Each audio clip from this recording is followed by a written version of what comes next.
Hello, good morning, and thank you so much for joining us. This is Breakfast Daily on Channel One TV, and I am Nanatu Boateng. This morning, I'm super excited. I'm elated because guess what?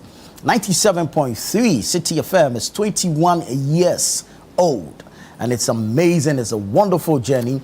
And we can only be grateful to God Almighty for how far He has brought us and how far He has taken us. So we want to give thanks. We want to praise the name of God and ask that He continues to guide us. He continues to shepherd us. He continues to protect us and bless us, that we will remain a relevant organization within the media space in Ghana. So City 97.3 FM is 21 years today. And what a great time to be alive to witness this growth, this wonderful journey, and to be a part of this beautiful celebration.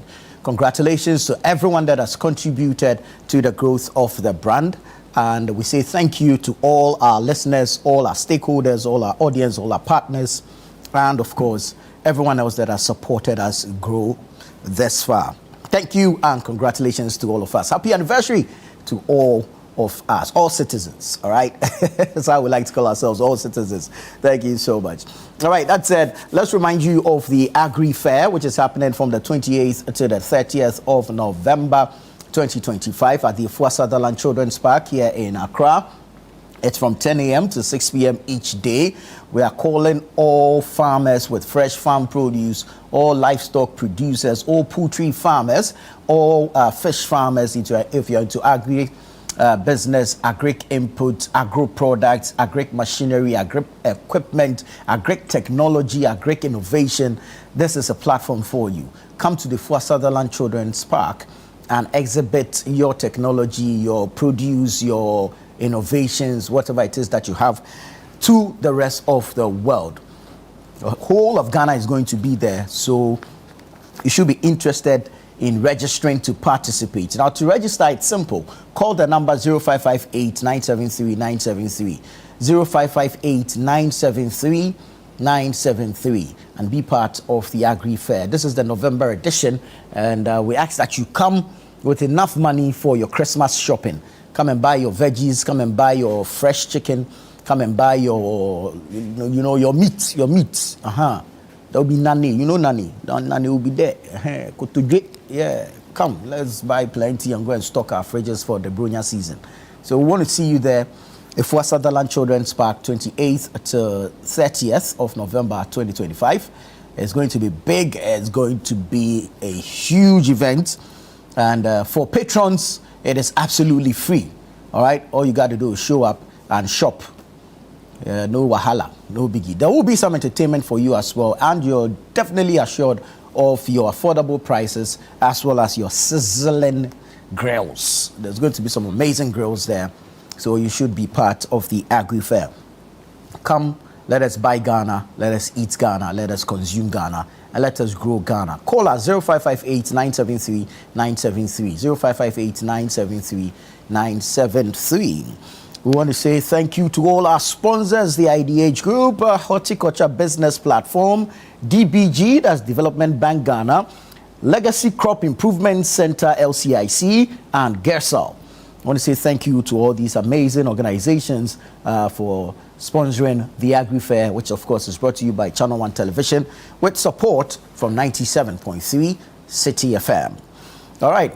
Now, if you're looking for updates on who is facing trial, if you're looking for updates on the outcome of the report of the 2020 and 2024 election violence, if you're looking for updates on what corruption case is being prosecuted, there's a simple way to get it. Go onto the Google Play Store and download the Channel One News app and stay updated, get informed, and of course, stay current. So all the information is on there on the Channel One News app, hosted on the Google Play Store. Go on there, download same, and you can have access to the news. That's the easiest and surest way to get all the 411 regarding what is happening in Ghana and beyond. It is the Channel One News app, relevant as always. We're telling your stories and empowering change, and we have all the details on all stories on the Channel One News app. So download it from the Google Play Store, install on your device, and yeah, there you go. You have access to the news. Okay, now let's observation that I've made, all right? The ultimate in our judicial jurisprudence is justice, right?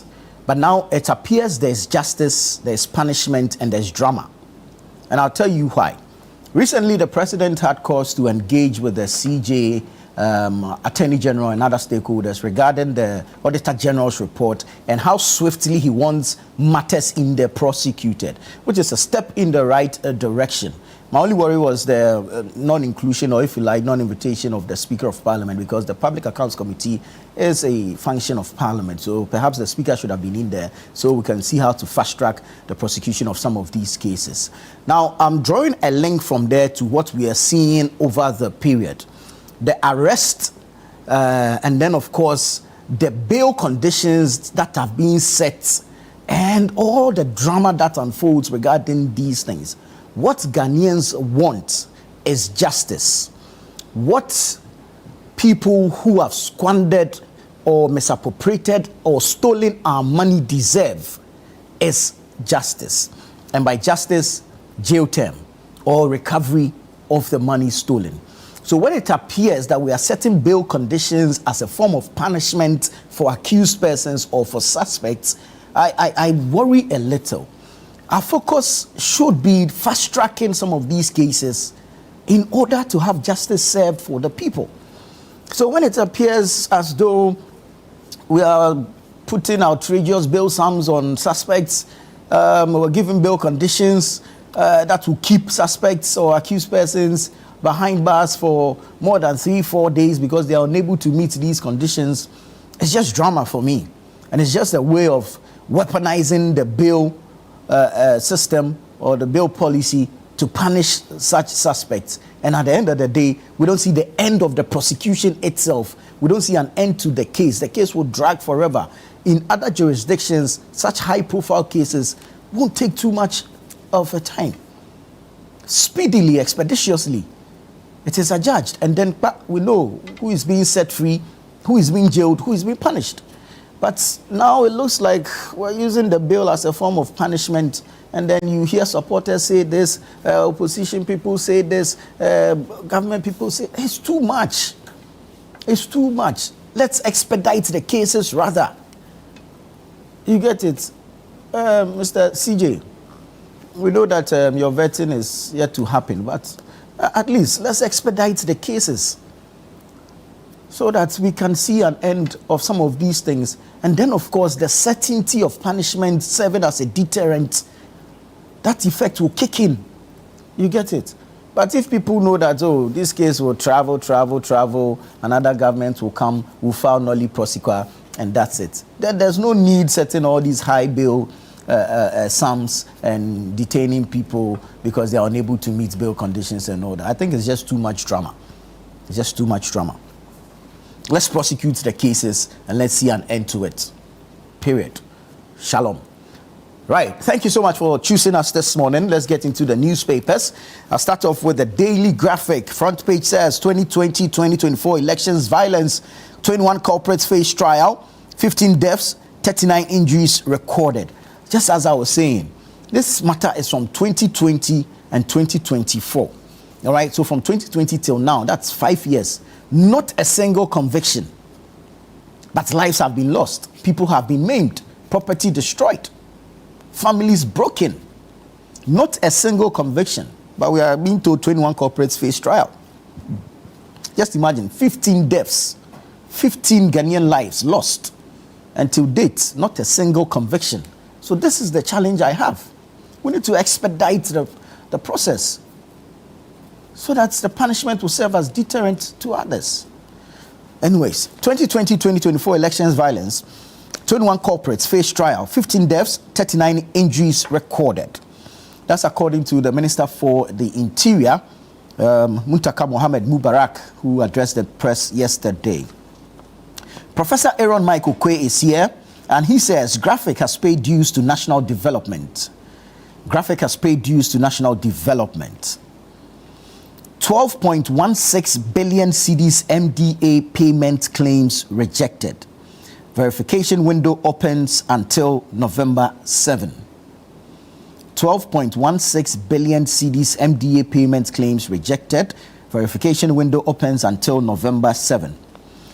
State Housing Company takes steps to recover outstanding debts. That's the front page of the graphic. When you go onto the back page, a number of stories there as well. Let's go to the Ghanaian Times. Let's bring you the front page. Also capturing the story of the Interior Minister. Electoral violence from 2020 to 2024. Government to compensate victims. That's according to the Interior Minister. Government to compensate victims.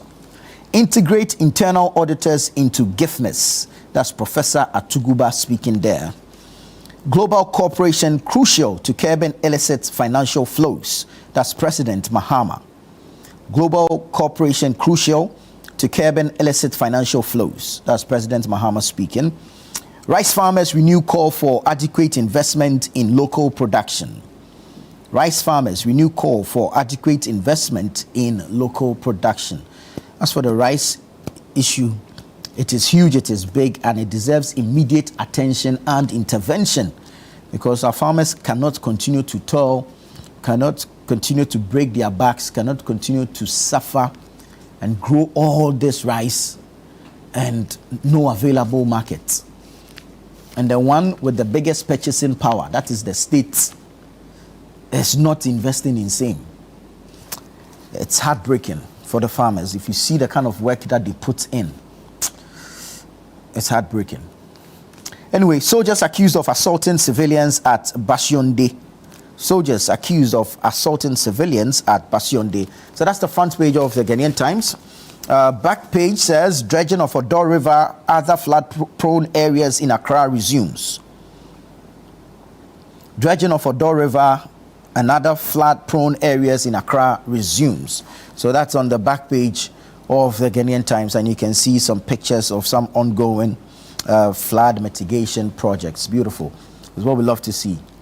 Follow through so that we see an end to this flood syndrome, perennial flooding that we witness in the capital. The Chronicle says, Tangway hits back. I have not encroached on Pambros.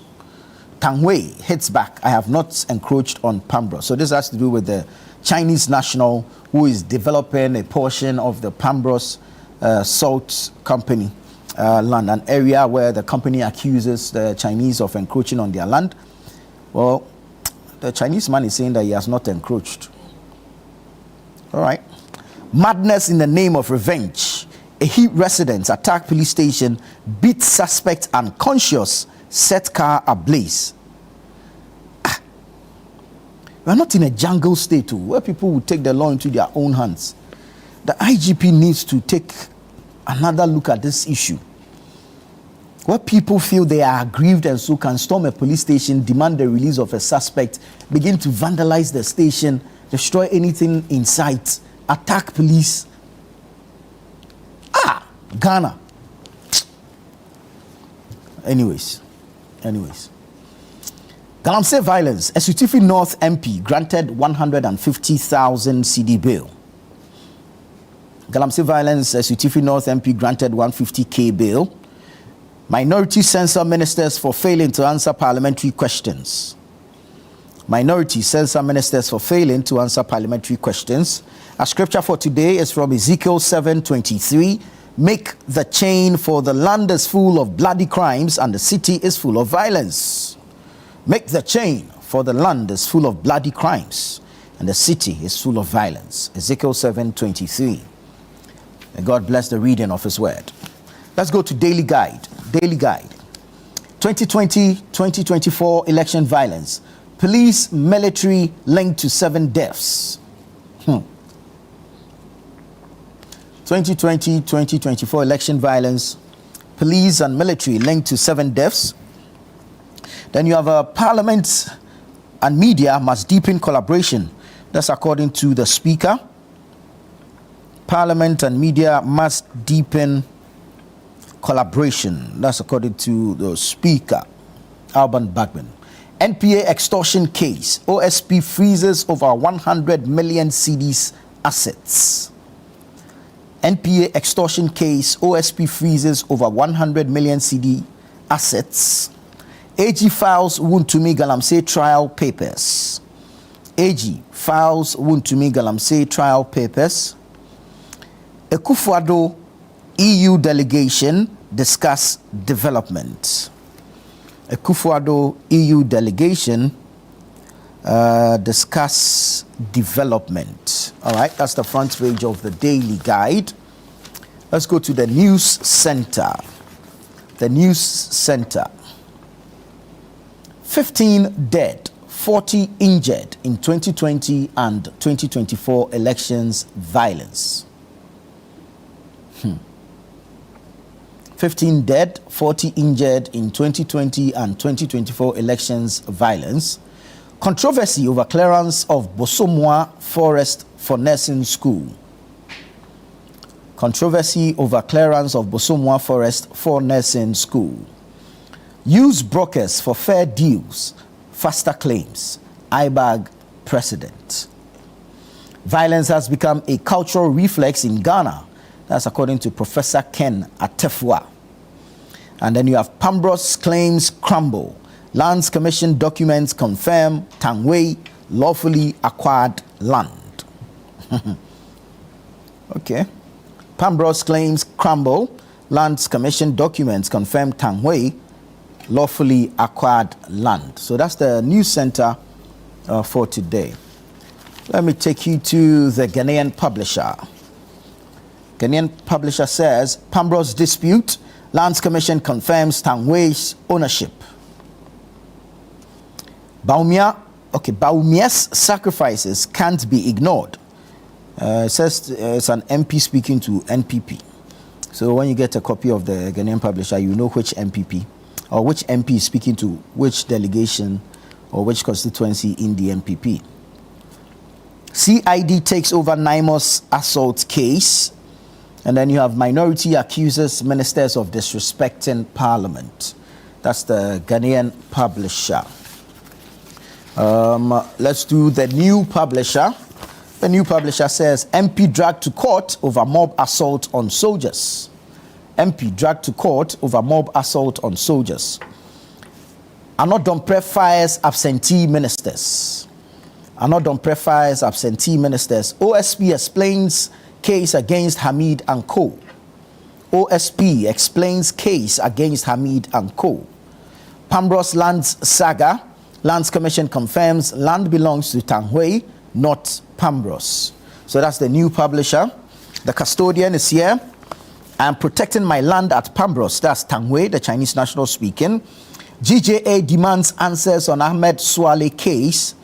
Baumia tops all in NPP race. Amankwa Menu declares. That's the MP for Echuma Kwauma. Kofi Amankwa Menu. And then you have minority flays Mahama's ministers for deserting parliament. Okay, that's the custodian newspaper. The Inquisitor says SML probe. OSP summons GRA big men. SML probe. OSP summons GRA big men. And then there's an editorial that says Galamsey narratives getting too ugly.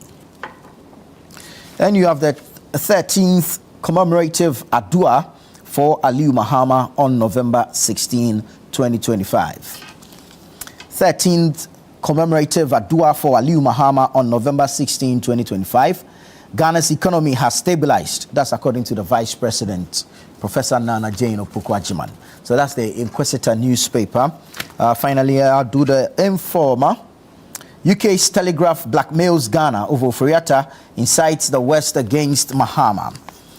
UK's Telegraph blackmails Mahama over Ofori-Atta, incites the West against Mahama government. Termination of SML GRA contracts. OSP averts dubious $173 million, 2.6 billion CD payments. GRA boss others under OSP probe.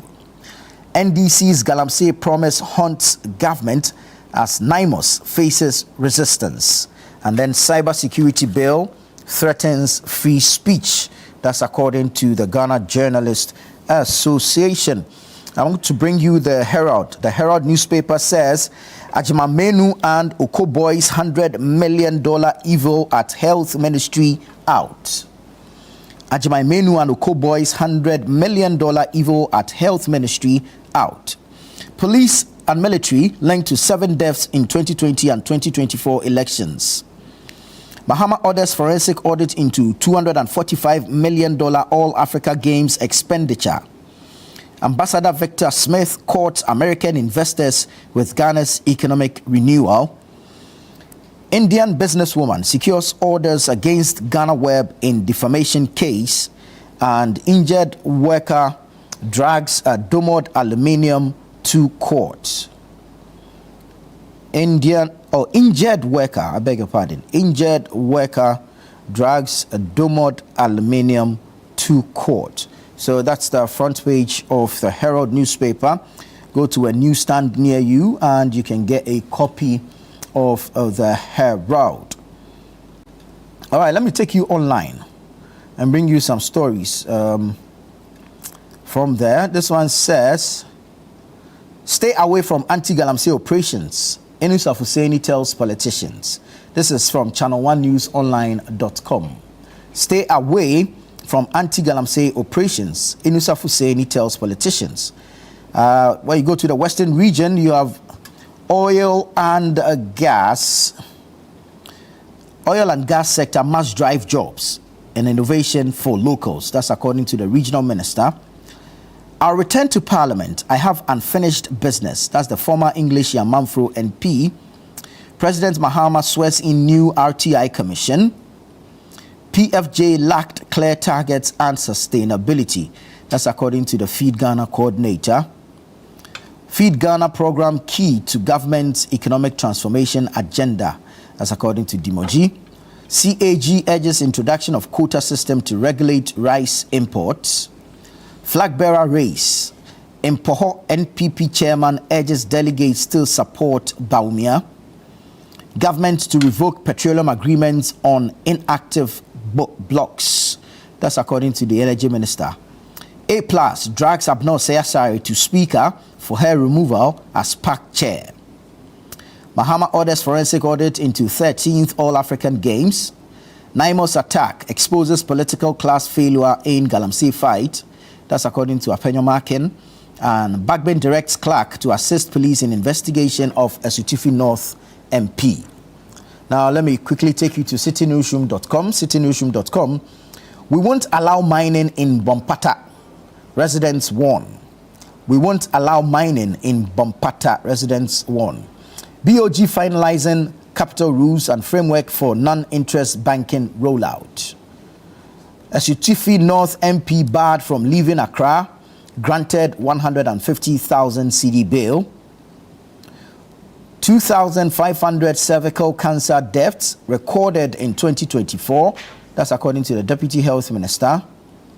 Son who sued parents must stay at Ghana boarding school. Judge rules. Mahama swears in new Right to Information Commission. Rice glut to ease in 2 to 3 weeks. That's according to the Feed Ghana coordinator. Rice import quota needed to protect farmers. That's from the Agribusiness Chamber. Again, Agribusiness Chamber demands crackdown on substandard rice, calls for market audit. You don't need political connections to own SHE home. Okay, you don't need political connections to own SHC homes. MD clarifies. OSP seizes 100 million assets in MPA corruption probe. So go online, citynewsroom.com, as well as channel1newsonline.com, and you can get the details of these stories there. Let's remind you again that City 97.3 is 21 years old today. Happy anniversary to all of us. This is Breakfast Daily on Channel 1 Television. We'll take a break. When we return, we begin the news review segment.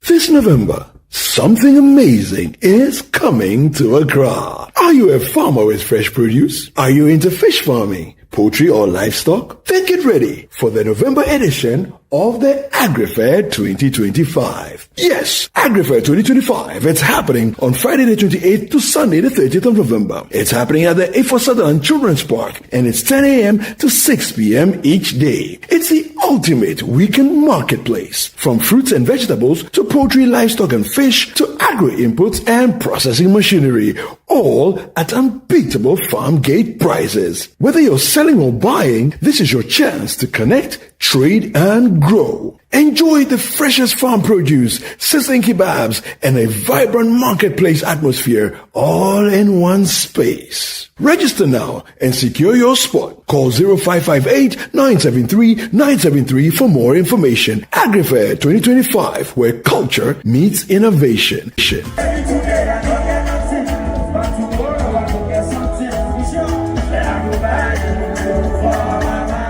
The AgriFair 2025 is powered by Channel 1 TV and 97.3 City FM and is proudly sponsored by Horticulture Business Platform, Development Bank Ghana, Legacy Crop Improvement Center, and Gersel.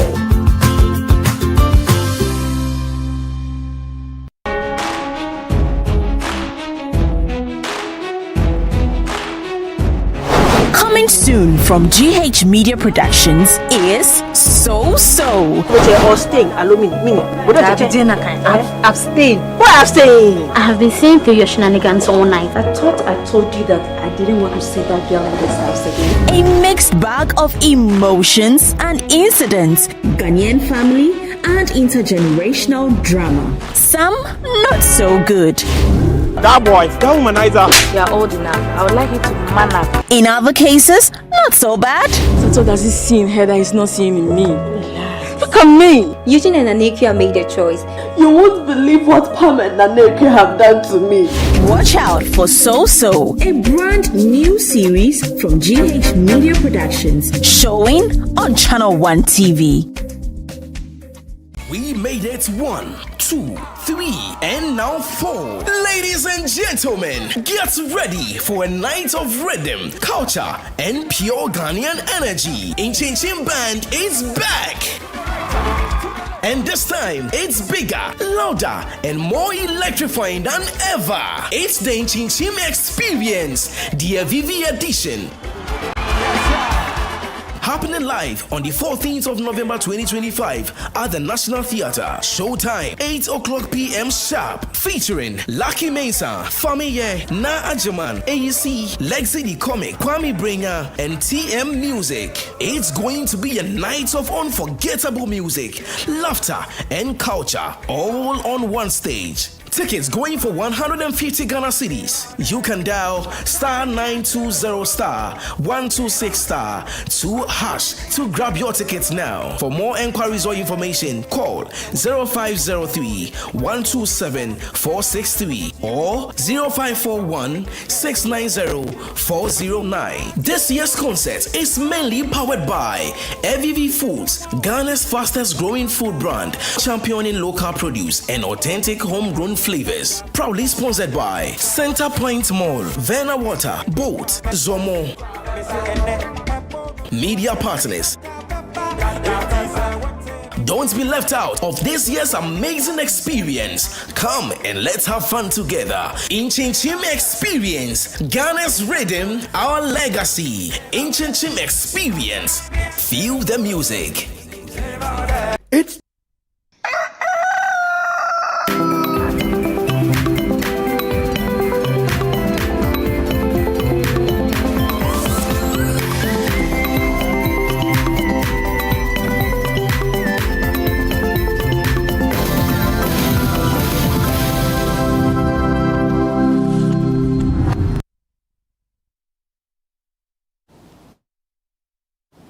Grateful that you chose us. Thank you for keeping faith with us. This is Channel 1 Television, and we're watching Breakfast Daily. It's time for the news review segment. We're going into a conversation on some of the topical issues. Of course, the big one will have to do with illegal mining and the unfortunate incident that happened at Fidium over the weekend. The MP for Asutifi North yesterday was arraigned. He was granted bail to the tune of 150,000 Ghana cedis, and he's been barred from leaving Accra. So he's supposed to stay within Accra until the court clears him to leave Accra. I have two gentlemen in studio. Elvis Darkon, the editor of the News Center newspaper and newscenter.com, is here. And the Honorable Dixon Adomako Kisi, former Member of Parliament for Anya Soto, is also here. Gentlemen, good morning and welcome. Good morning. It's good to have you. It's good to have you. So we're starting off with the issue of illegal mining. What we saw over the weekend, a mob attacking a NIMOS operations team, mob allegedly organized by Asutifi North Member of Parliament. Yesterday, he attended upon the invitation of the CID. He was arraigned and he's been granted bail, 150,000, and he's been barred from Accra.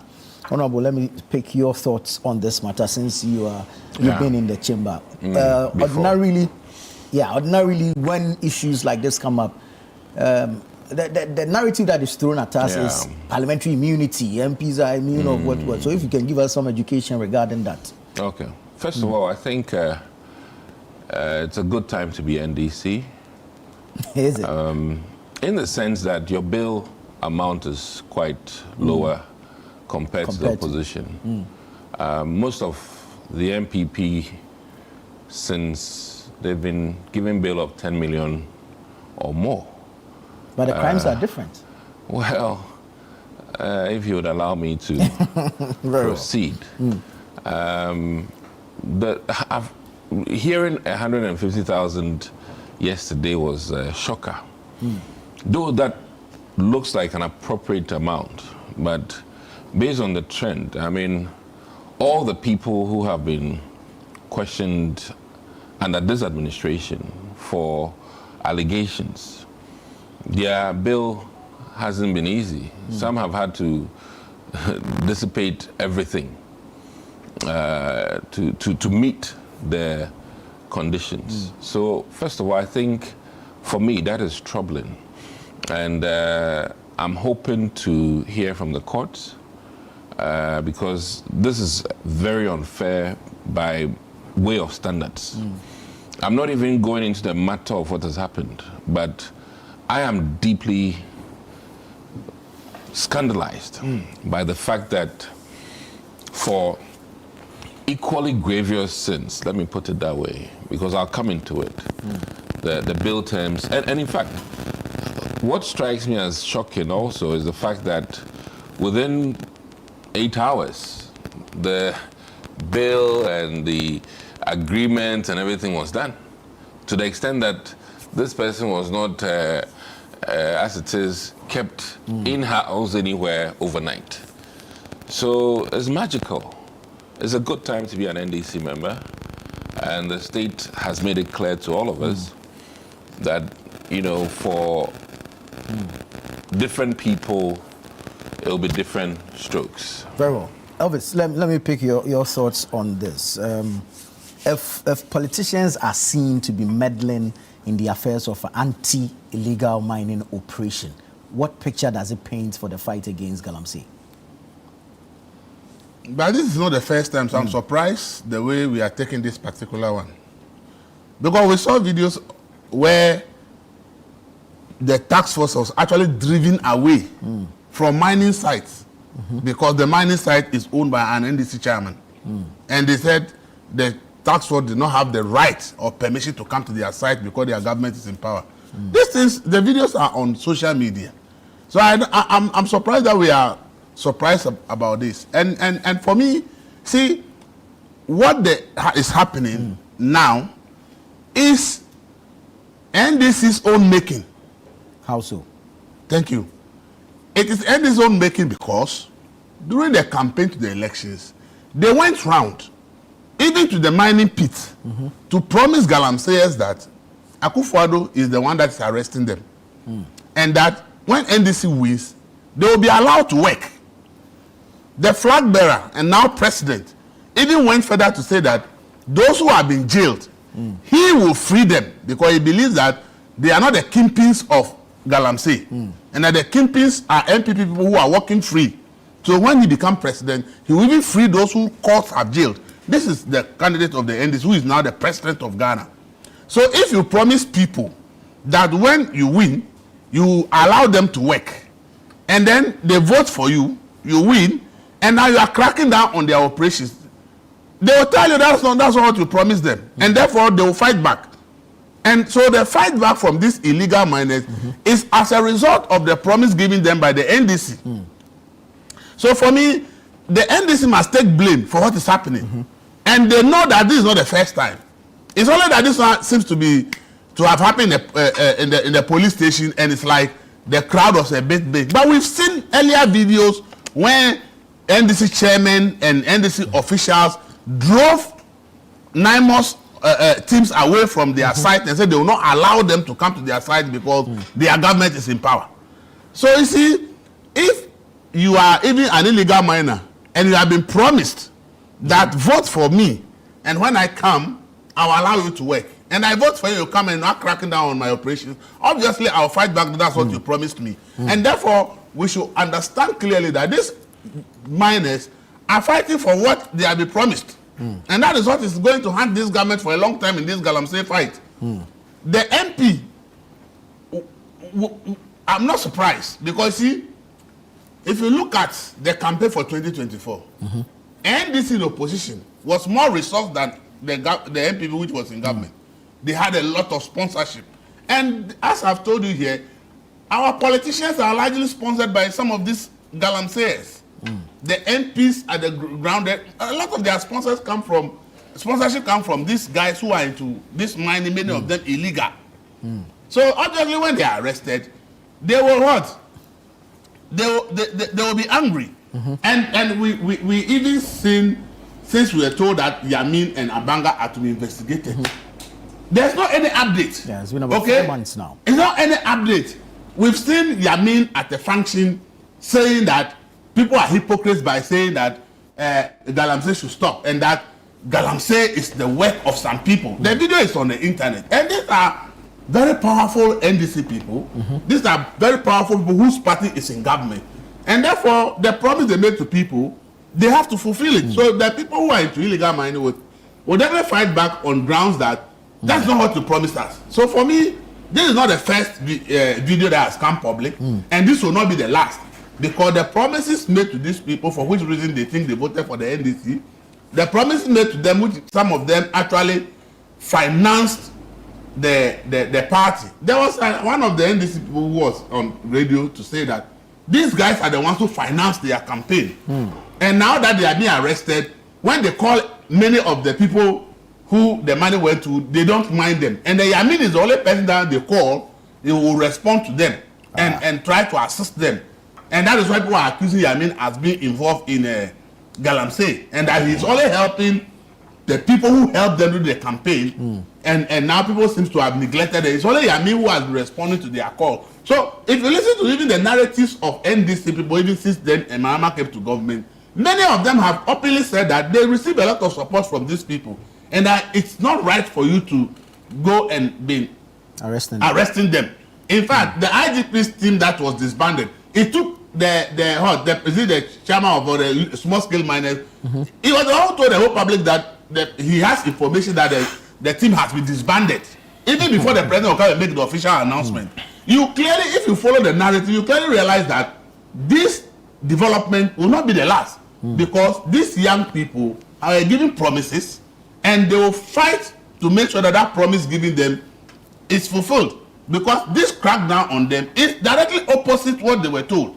And therefore, the MPs and NDC top gurus who are from this mining community, who know the kind of support these people gave them during the 2024 election, will definitely move out there to try and help them. I'm not justifying the attack, but I'm saying that what is happening now is a result of the promise that was made to them. And now it's like the promise is being broken. And therefore, they are fighting back, and that's what you told us. Right. And the NDC people who are at the grounds there, who also knows the support these people have given to them, they are also not going to be able to sit down and say that because government wants to crack down, though we know the support these people have given us, we will not do anything. Because they are looking at 2028.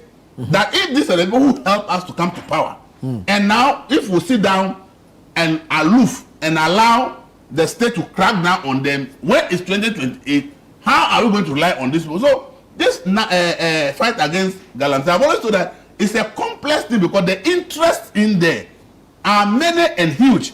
And so for me, every Ghanaian should know that based on the promise the NDC made to these illegal miners, and the NDC people who are from mining community, knowing the kind of support that these people have given them, we are going to see a lot of these things. And Abisu told her that she seized over 40 excavators, and before she called the security to come, it was left with only 4. The rest were taken away. Up to now, we don't know who came to take them, and we don't know where they are. Right. We've heard any people say, if your excavator are arrested, just wait, call, and they'll go and collect it for you. So you see, this is the thing that the NDC used against the NPP in government. That the NPP was not willing to fight Galamsey because it's their members who are involved. Now it is playing out that the interest in Galamsey is big. Now it's coming back to affect them. So for me, people should understand. I remember there's a video online where during close to the election, I think some people went and accused Colin Dauda that he's against Galamsey. And he went and met the community. How can he be against Galamsey? And that when the community where Galamsey is dominant in the constituency, because the people are using big machines, they were having problems with electricity. He actually went to lobby for transformers to be set to the community so their machines can work. So if you look at the development from last year's elections, the promises, what NDC top gurus have said, this fight back is going to happen in so many places to Naimos, simply because it's the party that said, I will allow you to work when you vote for me, is in power, and now is cracking down on them and say that that's not what you promised us. So I think that it's a difficult journey. We all want Galamsey to be fought, but as I always say, the interests are so many that this issue will go and act. That's why I said the example of the Abanga and Yamin. Have you received any update as to any investigation? No. There were NDC people, even including MPs and chairmen, accused by leading members, including Media Coalition for Galamsey, accused some people, mention names, that these people, they believe are into Galamsey. Have you heard anybody investigate them? No. So you see, this hypocrisy is what is coming to bite all of us. Right. Very well. The Speaker has taken some action regarding this particular matter, directed the clerk to assist the police in its investigations into the activities of this MP and its alleged involvement in this matter. Honorable, you were making a point earlier. Yeah. So there's another issue, and that is mob action. Yeah. I mean, I'm looking at Major Mahama, unfortunately. I'm looking at other incidents in this country, including even people of my own party, let me admit, that I'm worried about. When people are taken to police station or Yoko or wherever, then we are mass people there. Yeah. I think it needs to stop. I think it needs to stop because one day, and kudos to the military men, they could have discharged their weapons easily. And we'll be talking about dead people today. And I think that they conducted themselves with extreme restraint. And I thank them for that. But one day, with some of these mob actions, if you're not careful, and in fact, even the member of parliament was at risk. Somebody could have, mistakenly shot and killed him. And I think that we need to be very mindful. There should be serious deliberation on how we do arrest and how we manage people of high profile or intention situations as happened this weekend, where the police and military strategic in their retreat when the issue occurred. That remains to be examined. But I'm very interested from a security standpoint that the insecurity in this country, largely due to some of the incidents that are occurring. I mean, immigration officers have been shot and killed. All of these, for me, is worrying. Yeah. And I think that Muntaka, the Interior Minister, Honorable, has to take this very serious. And in addition, since we don't have a defense minister, finance minister, defense minister, we have an issue. And I think that, first of all, the presidency is joking with us in this country. A defense ministry without a minister, substantive minister, for me, I think is quite telling that our president is not taking seriously our defense of this nation, because that is not a ministry that should be left for even 12 weeks without a very substantive minister. And I think that by the end of this month, truly, if our defense is very important to the president, he has to appoint. He has to. We cannot have this ever increasing chaos in our security systems and be without a defense minister. I am deeply troubled. And there's a reason why there's a finance ministry and there's a reason why there's a defense ministry. Both are very demanding, very, very demanding. And I can almost tell you on air that finance minister today on his books is the budget, not our defense in this nation. And for that reason, I think that Mr. President, considering all the many factors, the kind of armory that the Galamseyers have, I think that it's about time we get an appointment and a substantive minister, for that matter, for defense. Now, in many instances, I think members of parliament are called to put out fires. So I can agree to the fact that maybe the MP was there to put out fire based on his narrative. But I think that following the suspect to police station was not right. It's one thing going to the site and trying to talk to the officials to calm waters. And it's another thing following them to the police station with crowds and all of that. And quite recently, assembly members got killed, okay? And that is why I think that this idea of mob action and young boys fighting authority. I mean, Obuasi, they got shot and killed. Even that, people did not change. So we really, from a security standpoint, either need to be careful about how we do arrest and what we do afterwards. Those other incidents in the north, in fact, to be quite specific, in the Wa area, where people also went to police station and actually engaged in a battle with the police. And it's becoming a bit too much. Some of us in the draw. So when we see guns, we are worried. But others think they have what it takes in terms of talisman and things like that. They are fortified. They are fortified. But Charlie, sometimes you hit the wall and it doesn't work. And I think that Muntaka, Interior Minister, and Ato Forson at this point in time, since he's acting, we have a problem. Now, admittedly, President Mahama is at a table with Galamseyers. And I say this with the greatest of respect to him, as my friend has elaborated it here, that they preached that they would even release people in jail for Galamseyin. So as it stands now, they are in a conundrum. They were in bed with the Galamseyers.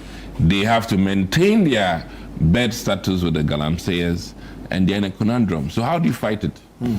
When you preached one thing, how do you fight it?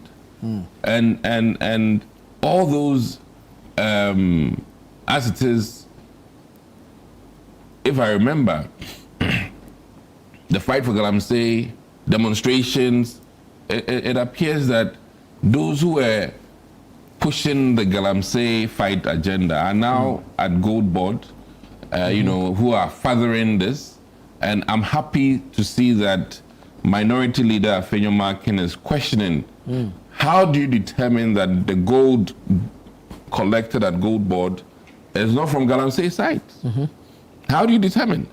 And until then, my assumption, which I said here a few days ago, that Gold Board is also fueling Galamsey because they cannot identify who and what and how they are getting their gold. And until you can, trace it, my goodness, every Galamsey will find a way to get it to you. And for that reason, I think that we are in a big mess. And it'll take some very tough measures. Keep it in mind that we've lost 8 powerful lives to Galamsey. The likes of Mutala, the likes of the former defense minister, a huge loss, Dr. Omane Boama, and we need to use that as it is, a transition period, a movement based on the lives we've lost as a nation. These are externalities, and the lives we are losing because of, these guys were washing and literally damaging the environment where they were. After damaging to extract, they were now washing close to town, and it is known that they do that. And that is why the MC alerted, apparently, the NIMOS team that, hey, go there. Yeah. These guys are now known to be doing this washing with chemicals at this site. And for that matter, the soil is being damaged. Yeah. And these chemicals will then be brought into the river body and destroy the crops and things like that. So in summary, enough of the theory, enough of the talking. Your actions are speaking louder. And as it stands, all of us are watching the bill terms for this MP, and I think it's the most ridiculous thing, though appropriate. But in comparison to the other bill terms, I think there's 10 million, 5 million for, allegations of similar sort. What is the difference between the Esutifi MP, except for the fact that times are good for NDC? When you sin during NDC time, your bill terms, and in fact, your discharge from police is so fast. So swift. That is real 24-hour economy. But if the police has no reason to hold you, why should they? So all the other MPP guys who were arraigned for questioning and kept for 5 days, granted bail 10 days, and failed to meet bail conditions. Look at the bill terms now. Listen, I'm happy, we have somebody with some legal background here. It will be very difficult for him to justify how others are getting 150,000 bill and others are getting 10 million. Plenty. I think this one is difficult. And if we want to be fair, come on. Attorney General, Chief Justice, acting or whether substantive soon, please. The bill should, we're not in an animal farm. The bill for people should be standardized to an extent. In the same year, considering inflation and everything, I understand, but Charlie, MPP sins are 10 million, NDC sins are 150,000. The alleged crimes are different. Oh, please. The sums involved in these crimes are different. Your bill terms, listen, it's not always a factor of just necessarily what the issues are. It is something to hold you, in check, so that when you are found guilty, then whatever fines will be applied. If that was the case, then other people who steal chicken and things, their bill should be just based on the chicken fee. You understand? Chicken bakuyahe. Please. So I think that out of all of this, for me, my shocker of when I heard the news that the man has been arraigned, questioned, granted bail, like within 24 hours. In fact, within 6 hours. Wow. I mean, if this is afforded to many other people, it will be nice. It will be nice. So, Mr. IGP, you know, right? Fantastic name. Please help educate the public on how we arrived at 150,000 for this man, and then the wound to me. But that's the judge's decision. Oh, that's why I'm saying he should educate us.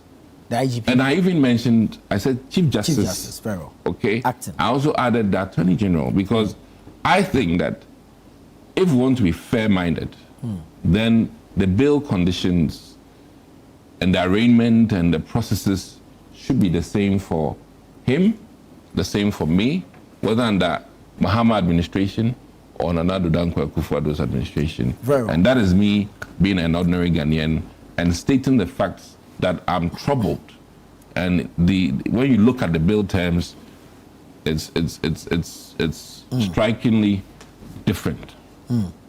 Well, good morning to you, Hamza Suini, member of the NDC's National Communications team. It's been a long time since we met. My brother. Yes, that's welcome. It's good to have you. It's good to have you. Asutifi North MP, invited by CID, arraigned, granted 150,000 CD bail, barred from leaving Accra over his alleged involvement in a mob attack on a 9-month operation team.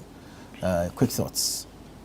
Nana, good morning to you and, of course, my colleagues in the studio and our cherished viewers out there, as well as your production team. I think that it is a situation that would be very, very difficult to criticize. Because, in all honesty, I think that the decision is in tandem with the expectations of many of us, and most importantly, in tandem with the laws of the country. And so there is little to criticize as far as that particular decision of the court is concerned. But it is important for us to contextualize the discussion this morning. I say so because, see, when the news broke, we were quick to take as the gospel truth the report of Erastus Asare Donkor. Nobody gave the accused MP a chance. In fact, we were not at that point interested in listening to him. And yesterday, I think on another sister platform, I indicated that I have been following Erastus Asare Donkor for some time now. There are instances that he has published stories on his own social network. Then in less than 24 hours, he comes to retract and apologize. Because that report of the so-called attack of the NIMOS team by the MPs and his tax or whatever they were branded, clearly was a report that was done based on hearsay. Erastus himself was not part of the NIMOS team. And so he claims that this was an information that he got. An information that he did not, as part of your journalistic ethics, he ought to have spoken to the member of parliament to pick up his information, to his side of the story. That was not done. He proceeded to churn out what he was reported to by others on the ground. That in itself is quite dangerous when it comes to the issues of accountability and also fidelity to the laws of this country, especially issues of fundamental human rights when it comes to giving any person accused an opportunity to clear himself. That was not adhered to. And I'm sure even within your own journalistic ethics, these are matters that you have been coached on. You don't report based on a one-sided story. You simply need to give the other side a listening ear. Do we know if attempts were made to get the MP My information side? is that I've had the opportunity of speaking to people around the MP, and my information is that that was not done. Right.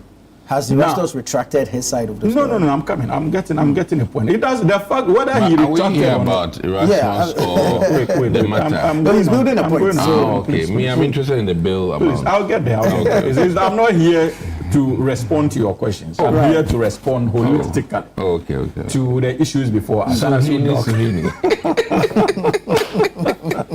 So, Nana, basically, that was where I had a problem. Because it could be any of us. It could be Doc tomorrow. It could be my brother Elvis. It could be any of us. These are the realities. And that is the culture we have been building for some time now.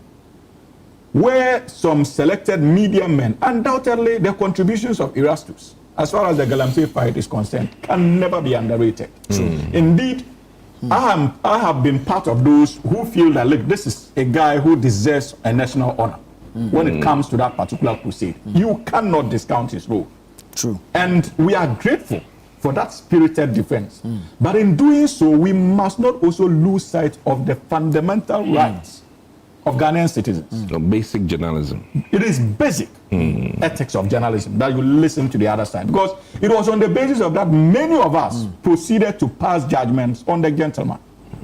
Even before the CID announced an investigation of the process, he was declared as being empty. And indeed, it is not just the NPP alone. I can count about 2 or 3 chief executive officers of the National Democratic Congress government who were quick to go on radio or on, what's the name? Social media platforms to condemn his actions based on the report and to call for actions to be taken against him. This is dangerous for the sanity we expect as far as our democratic principles are concerned. Right. Now, having said that, mind you, the CID started their investigations yesterday. The information I'm having is that he was arraigned before the law courts and he was granted bail. Yeah. It does not in itself mean that he is guilty of any crime. True. It simply means that the investigations are still ongoing. Then he needed to be held to contribute to the investigative process. A bail has been granted because as far as the court is concerned, the CID is concerned, the CID wanted to keep him to continue their investigations. That's the information I have. Now he has been successful, maybe as a result of his lawyers, to secure a bail. It is still lawful, but I am one of those who is reluctant to condemn the gentleman based on the media reports that were out, because I feel like there's something fundamentally wrong with the whole idea or the whole nature in which it was reported. That's my principle. Have you seen his statement? I have read his statement. I have read his statement. And you see, that is what he claims, that he went there. And you see, that is another fundamental thing we are missing. That was not his constituency. No. So the claims of Erastus and Co. that he mobilized the town people is something that is difficult for me to comprehend. It's something that is difficult for me to comprehend, because if it happened in his constituency, one could have been easily forgiven to say that indeed he was instrumental in mobilizing the crowd, because as a member of parliament, it wouldn't take him more than 30-40 minutes to call his constituents to come out. But this was an entirely different constituency. A neighboring constituency. It doesn't matter, but this was an entirely different constituency. And he had been in communication with the MP for that constituency. Oh, come on. It doesn't make him familiar with the internal structures of that constituency. No, I mean on the day. As he would have had with his own constituency. His own statement. On the day he was in communication with the MP for that constituency. It doesn't matter. The MP was not even within the constituency. True. But the accusation is not that Collins Dauda mobilized people. The accusation is that this gentleman, the current MP, the MP we are having the discussion, is the one who mobilized the people within the town. And I'm telling you that common sense should tell us that that is not his constituency. And so he may not be privy to the internal workings of that constituency to be able to marshal such numbers in a matter of seconds or minutes. If it was within his constituency, these are things that we all could have said, okay, probably, how many minutes is it going to take to call his youth organizer, communications officer, and in a matter of, or his youth groups that are sympathetic to him. Because as members of parliament, I'm sure Doc agrees, when he was an MP, it wouldn't have taken him more than 1 hour to mobilize people within his constituency. But he cannot try that in my own brother's constituency in Tamale North. Because he may not know the internal workings of that constituency. These are the realities. North, I can. It's right next. Because that's a neighboring constituency. Even if you can't, you say you can for the purposes of adding some flesh to your mischief, so you are forgiven on the basis of and that. this constituency, if you like, is that of Godfather. And so we have to can call him that. The gentleman says that because it was not his constituency, he decided to rely on the influence of a religious leader, I'm told. A Zongo chief. Absolutely. A responsible thing to do. A member of parliament, if you are seen moving away, if you are driving past and you see a chaotic situation, it is only necessary that you intervene as a lawmaker of the land. But your safety is important. Now, yes, it is very, very important. And that is where issues of responsibility or irresponsibility could be raised. Are you getting it? At the onset, he wasn't intervening in a chaotic... No, just a quick one. At the onset, he wasn't intervening in a chaotic situation. I was monitoring you. He was if you like, inquiring of an operation that was being carried out. When has it ever been declared lawful for you to be inquiring about what was going on if you are passing and you feel that there's something wrong here? as a member of parliament or even as an assemblyman of the area. What he did, even the assemblyman of the area could have done that. And you see, Nana, let's not confuse, Doc, please. Nana, let's not confuse the issues. Let's get it right. An investigation is being carried on. And we have said that our commitment to the fight against Galamsey is something that we are not ready to compromise. I can assure you that if the CID should come out tomorrow with evidence that shows that indeed his responses were untenable, they were cooked up, and we are convinced based on that report that indeed the gentleman has questions to answer, be rest assured that it is not just the Parliament of Ghana through the Speaker that will be called upon to act. Even the NDC will activate its own internal mechanisms to deal with him. Absolutely. You see, I heard Elvis on my way here attempting to more or less downplay the significance of the fight under this administration as compared with the previous one. When did we ever have this swift response in terms of even being arraigned before court in a matter of 24 hours, a sitting member of parliament of the ruling National Democratic Congress? When? That in itself is progress, and it shows commitment on the part of government and investigative bodies to carry these things through. In the not too distant past, national executives of the MPP, the regional chairman of the MPP in Ashanti region, when Abu Jinapo, Honorable, issued statement about the activities of Akanto Mining and Wood to me. Did you ever hear any invitations to the CID head office? Sam Pine and the likes, when they started mining through his own company in our forest reserves, did you ever come across things like this? Their national women's organizer and her involvement in issues of Galamsey, did you ever see something like this? Nana, let us be honest. Even if you want to brand this as for the cameras, it shows a certain level of commitment on the part of the government, because it gives confidence to those who are on the ground and they are fighting it. And it also communicates to the community people that, look, if you are found culpable, you would not be spared. That in itself is progress. My brother raised issues about the bail conditions. Again, and you attempted to correct him, but because he had a certain mentality, he was unwilling to listen. When were you in 2012? Is Woyemi an MPP person? No, he's not.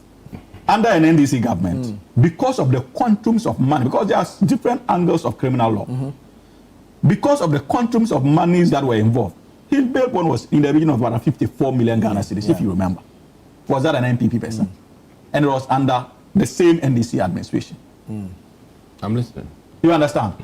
On this in this particular instance, you are not dealing with losses in terms of revenue to the state. That can be quantified. You are dealing with an allegation of crime, an intrusion, if you like, in terms of the mandate of NIMOs, attempting to obstruct their mandated responsibilities or duties as a state apparatus that has been created to tackle a particular menace in society. You simply do not expect the courts to throw out in excess of 100,000 or 200,000 Ghana cedis as a bail condition. Absolutely not. Indeed, there are many who even feel that it should have been at his own cognizance without unnecessarily burdening it with 150,000 requirements. So, if I'm hearing you right, he should not even be given, bill wahala. No. It's not about being given a bail wahala. He can be given a bail, but it would not require 150,000 bail bond. So, what you would have given? What, 10,000? He's a member of parliament. He's a sitting member of parliament. The possibility of absconding is clearly little. Okay. So some limited conditions. So even the not leaving a crash should not be. That is problematic. That is, if you can imagine what would have happened if this was applied to an MPP MP.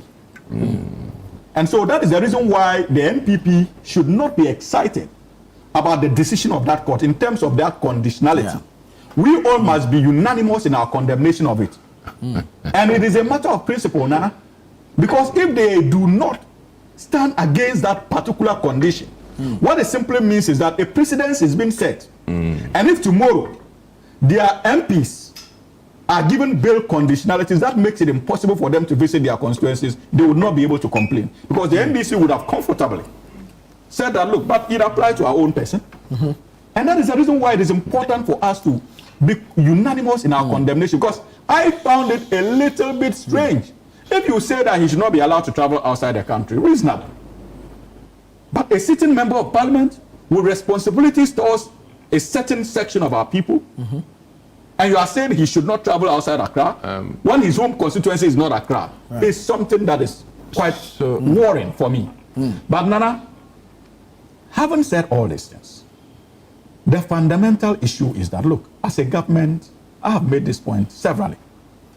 And I think that it is important that the MPP, and of course, a chunk of our Ghanaian citizens, must begin to take it more seriously. The promise to... We cannot, Doc, be patient. No, you're missing the promise to relieve people in jail for Galamsey. That's why you missed it. The promise people arrested for Galamsey and the promise to release them. You missed that one. So I was just reminding you. That's one of the things that he talked about. About what? That the then candidate the candidate said that those who had been arrested for Galamsey will be also released. I was just reminding you. And so what is wrong with that? And that it has come back to bite. And how has it come back? That is one of the reasons fueling such resistance by community folk. That is not true. The NDC was very clear. President Mahama was clear that indeed the occupation of this government would not be on those we find in the pits. We were convinced that there were kingpins like Wontumi and co, who were funding many of these illegal mining activities. And we thought that the only way to deal with the community people who were on the ground was simply to launch a policy that would succeed in the long run in taking them out of that particular illegal mining activity. Promise to release those who had been arrested. No, but we said that investigations would be carried out. Oh, of course, but we have done that. We are going after the kingpins. Yes. It's Wontumi not before the law course of the land. One Wontumi, Galamsey. Those who are already in jail. Are you guys going to allow? They were going to allow. You have to understand. No, I don't have a problem. But you see, the most important thing is for the listeners and viewers to judge whatever we are doing here. True. Nana, the point I was about making before I was rudely interrupted. Don't use such words. Don't use such words. I mean... is he... Okay, taken out. You are a gentleman. So yeah. Nana... withdraw. Thank you. So you see, Nana, but the fundamental thing is that it borders on truth. Indeed. We cannot win this fight. As a government, we appreciate that. Simply driven by emotions and sensationalism. It is important for the fight to be grounded in truth. And that was the reason why, since yesterday, I started cautioning about the nature of the reports, especially that came from Erastus. Look, if we proceed to court on the basis of that report, and we are embarrassed as a government, what it means is that it would have a tolling effect on the government's agenda to fight illegal mining and get the needed support from the Ghanaian people. Because the impression would have been created that you have gone all out there to protect your own. And so we must ensure that whatever initiatives we intend to roll out, it must be rooted in truth. And the likes of Erastus must also elevate themselves beyond the emotional and sensational bit of the issues of illegal mining. Erastus is not here to respond to some of these things. No. It's not an accusation. I'm saying that I'm urging them. And that cannot be an accusation. Are you getting the point? Right. I'm saying that the likes of him, they should also endeavor to move away from the report rooted in sensationalism and emotional, and like that emotional tantrums. It is not good for us if they are involved in it. But if for somebody like Erastus, I've told you that I have enormous respect for him, and I feel like he deserves a national honor in terms of the commitment to the fight against illegal mining. Absolutely, I've made that point. And I'm still standing by that. But it doesn't mean that he is without blame, or there are certain things that we cannot prompt him to take seriously as far as the holistic nature of the fight is concerned. And that is what I'm doing this morning. But as for the said MP, Nana, the government has shown enough commitment. And I've heard people say that it is a test of President Mahama's commitment. We want to see what President Mahama will do to the said MP. It is not, again, another dangerous grounds we are treading.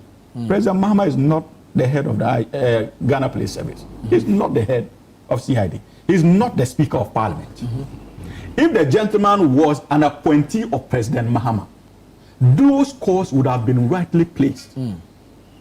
But to the extent that the gentleman is not an appointee of the president and only a sitting member of the party, of parliament, and a member of the National Democratic Congress, we must be careful in the way we tailor our calls. The best President Mahama can do is what the CID is doing, allowing our state institutions to take the gentleman to task. And if at the end of the day he's found guilty, as leader of the National Democratic Congress, probably in consultation with the national chairman and national executive committee of the NDC, they can also decide to roll out measures, either punitive in nature or otherwise, for the guy or for the said MP. But for now, there seems to be an invitation on the president to sidestep our legal processes and deal with someone who is not an appointee of the government. So let us allow our state institutions to work. Let us have confidence in the CID. Their preliminary investigations got them to go to court with the said gentleman. Let us have faith in it and be rest assured that this is not a government that will behave like the last. And that suggests that indeed there are questions to answer. Absolutely. Very well. Absolutely. Very well. Honorable. Yeah. So, I appreciate his angle, but one thing I can gather from you disagree. His point is that the bail conditions need to be looked at. That we all agree on. True. To the extent that even the barring him from traveling from Accra should be also looked at. So I think invariably we both agree that the bail conditions in this country needs to be addressed. And I think that one, we're both at that point, except for the fact that the quantums, he thinks that the quantums are justified because others about, still, though they may be about financial losses, they are still at this stage allegations. You get my whole point? Now, I'm of the school of thought that if Wyoming's bail conditions were wrong, it doesn't mean that we should meter the same thing out to others. It was not wrong. No, I mean, listen, we're back at the same thing because you justified the bail terms of the others by virtue of what Wyoming. Yes, and I am still of the school of thought that. No, I think you are being unfair to my submission on this platform. I only gave you a historical antecedent of bail conditions, and I made the point that even under an NDC regime, Wyoming was granted a 54 million bail. I think what Doc is saying is that if it's wrong yesterday, it's still wrong. And I'm today. saying that the submission did not suggest that it was wrong. Wyoming's was justified. And I made the point that it How much relates to Wyoming's? the quantims involved. Yeah, he didn't say it's wrong. Yeah, He is looking at the amount involved. Yes. Wyoming was supposed to be owing the state the same amount, 54 million. But it's not even justified. Yeah. And let me be very clear here. It's not justified that if you are even supposedly owing the state 100 billion, then your bail condition is exactly the amount. Right. No, it's not supposed to be so. Right. So my point still holds that. Remember, if that was wrong, it doesn't mean that we should continue the same thing. And I'm hoping that council will admit to the fact that Ghana's bail conditions, especially now, need to be more clear to the citizenry. Because I cannot go and steal one chicken and be given a bail condition of a goat. I'm just being as dramatic about it. And my bail conditions should not be based on the color of the party I represent.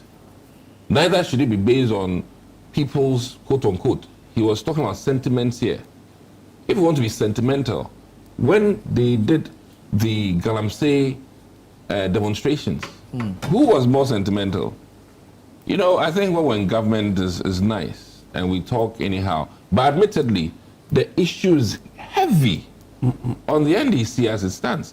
And I like your key comments that this was a party that promised to let everybody do Galamsey. And now that they are in power, they are finding it difficult to restrain themselves. And it is so hypocritical. The Mahama administration, as it stands now, is in a tight corner because he promised, and to deliver on the promise means that reneging on what you promised. In one breath, you want to keep our water bodies safe. In another breath, those who are committing that crime, you grant them bail within 1 day, within 6 hours. Listen, let me state here that the sins of Galamsey might not be financial loss, but the damage to the environment is far more in excess of those, 10 million and things. So I'll plead with him that from an environmentalist standpoint, one victim of mercury poisoning or one victim of cyanide poisoning, if we are really going at it, is several billions of dollars. So he can attest to the fact. Look at the oil spillage by Goyle in other jurisdictions. When they do class suits, heavy amount of money. Yeah, true. And that one is not even a direct damage to a human being.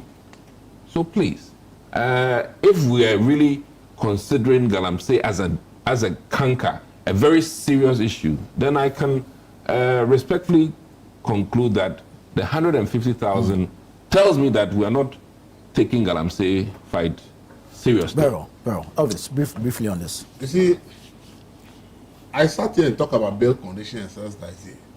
There are certain individuals, it's clear that you cannot say that person will run away from this country. And therefore, some of the bail conditions don't make any sense to me. For instance, I talk about Untumi. You said the man has this asset and all. You think that because he's facing prosecution, he will run away from Ghana and won't come again. So you put such a huge amount. Okay? An MP who represents people, you say the man should not even be allowed to leave Accra. How will his constituency get to hear from him? So I say it's a fact that the bail conditions we have in this country, if there has to be an airline or something to regulate it, maybe you have to consider, because it's like the judges are just using their own discretion. And sometimes when I read 800 million for National Service former director, I said he should just admit that he will be in the cooler for the entire trial. Because I don't know how you're going to get 800 million cedis as bail condition. 800 million Ghana cedis before you can be done. Who is going to give you his assets for worth 800 million to come and sign a bail condition for you? So some of these things, let's all say it. But they have the option to vary. But it's not been varied. That is what has been given. The starting point is wrong. Do you understand it? So I said we should all talk about it. Today is A, tomorrow it can be B. Do you understand it?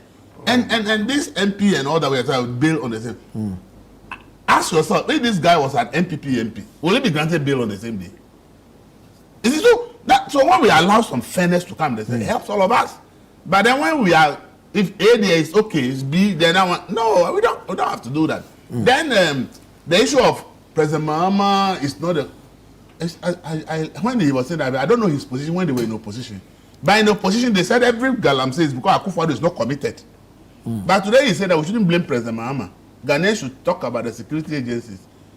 You understand it? He said, oh, this person is not an appointee. He said the institutions work. But when they were in opposition, what were they saying? What were the NDC in opposition? They said Akufo-Addo is not committed, as Galamsey is not being fought. Okay? They blame everything on Akufo. But now he's saying that. But you said he's not an appointee. You said he's not an appointee of President Mahama. So nobody should be calling on President Mahama. Hold on a second. You said he's not an appointee of President Mahama. So calling on President Mahama to deal with him is not the right way. It is through the institution. And I'm saying that was not the position of the NDC in opposition. The position of the NDC was not that, I think Untumi was Nanado's appointee. Yeah, the institution. Untumi was Nanado's appointee. In which capacity? He was a regional chairman. But he's not an appointee. No, This one is an MP. This is an MP on the ticket of the party in parliament. So you see, what I'm saying is that I have always, and that's why he's saying that allow the institutions to do it. That has been my position. I'm saying that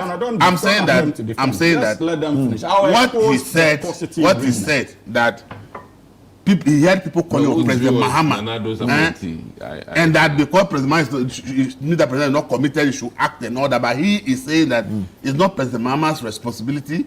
The President Mahama appointed an IGP, he has security agencies, they are dealing with it. I'm saying that in opposition, that was not the position of the party, of the NDC. Okay, which we must all admit. I have always said that. What I always say, that instead of holding the people accountable in institutions that we pay, we always find political ways of blame. That's why we are not getting results.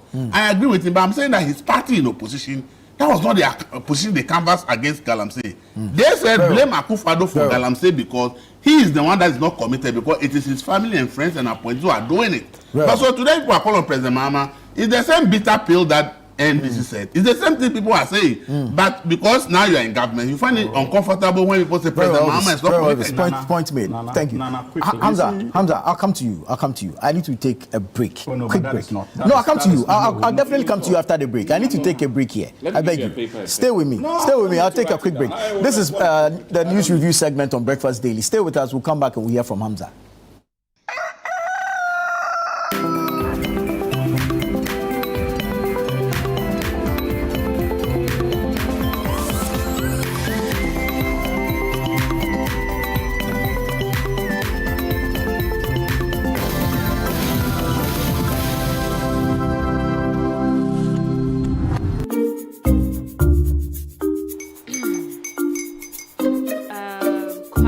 Uncle are almost here. Wait a minute. This one too, your friend Kwame. Wait, Kwame.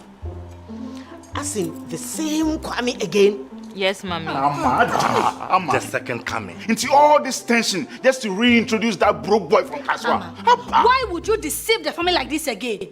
Now I understand the whole delay. Troll from Kaswa dear. Why wouldn't he be late? Or be late? Of course.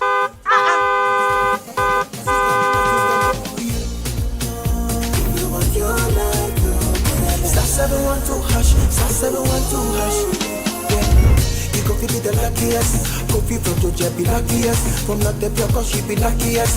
Yeah, you go feel be luckiest. No matter why you're luckiest. Everybody go feel the luckiest. That's Kwame. Send your God up boom. If you put it toy, so would the coming of the Son of Man be. Is that his car? Ha! Even now, your shadow the way designer. I use my own mouth to reject him. Oh, this is my mouth. Look at that. Kwame, my son. Now, tell me the truth. How did this all happen? Oh, Mommy, simple direction. Mr. Good Luck no check me way. Yeah, man. Easy kwa. Or dial star 712 hash. The devil is a liar. He picked his ticket and entered his lucky 5-digit number. I'm his birthday. Oh, how romantic. And he followed the prompts. Yes. And then boom. Confirmation test. One quick, pick 5 numbers for me, okay? I'm feeling like 7. Dial star 712 hash. Choose your ticket. Enter your lucky number. Follow the prompts and let destiny handle the You see how they love you now? Yo, baby, our family payment before December, may release a motivational album. Patapa, my super. This promotion is regulated by the NLA on the Caritas platform. Distinguished ladies and gentlemen, please welcome the winner, President and Chair of the Board of the Trade Finance Bank of Africa, Afri-Exim Bank, Professor Benedict O. Rama. In navigating financial challenges in our region for sustainable development, when we look at challenges, we also know that challenge is one side of a coin. You have challenges, we also have opportunities. And that is why Afri-Exim Bank has grown the fastest in times of crisis. I also thank organizers for considering me worthy of this prestigious award, which I will cherish all through my life. The Africa Prosperity Champions Awards APCA and Presidential Gala Dinner unites visionaries from heads of state, business leaders, social change makers to innovators to celebrate African excellence in order to encourage a new generation of leaders. More than an awards ceremony, this event declares that Africa's narrative is one of triumph and prosperity. We celebrate a new story where African solutions guide us forward. Each honor exemplifies the vast potential of our continent. The 4th edition of the Africa Prosperity Champions Awards and Presidential Gala Dinner takes place on February 6, 2026 at the Kempinski Gold Coast Hotel in Accra, Ghana.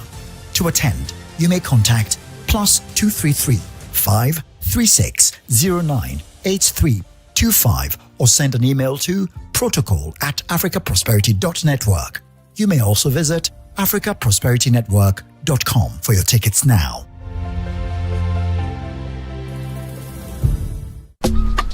Life is a celebration of moments. Big and small. The sun is scorching, I'm feeling the heat. With Piva Drink, every moment becomes a refreshing celebration. From the beach to your home, in every corner of your world, Piva drink at a burst of refreshment. Give me Piva cocktail and tangerine.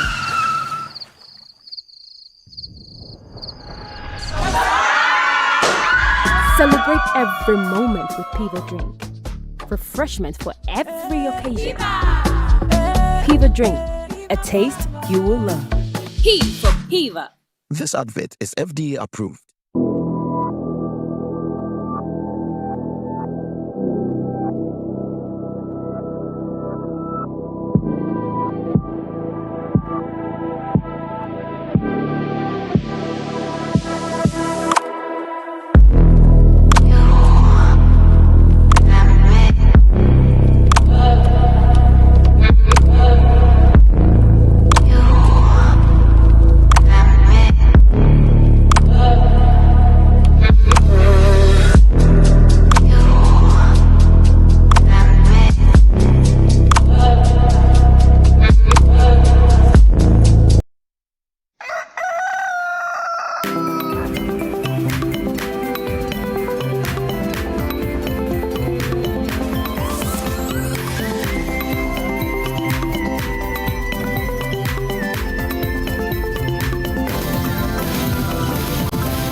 Welcome back. Thank you so much for your time. Remember that the show is interactive. Let us hear from you. Send us your thoughts, your comments, and contributions.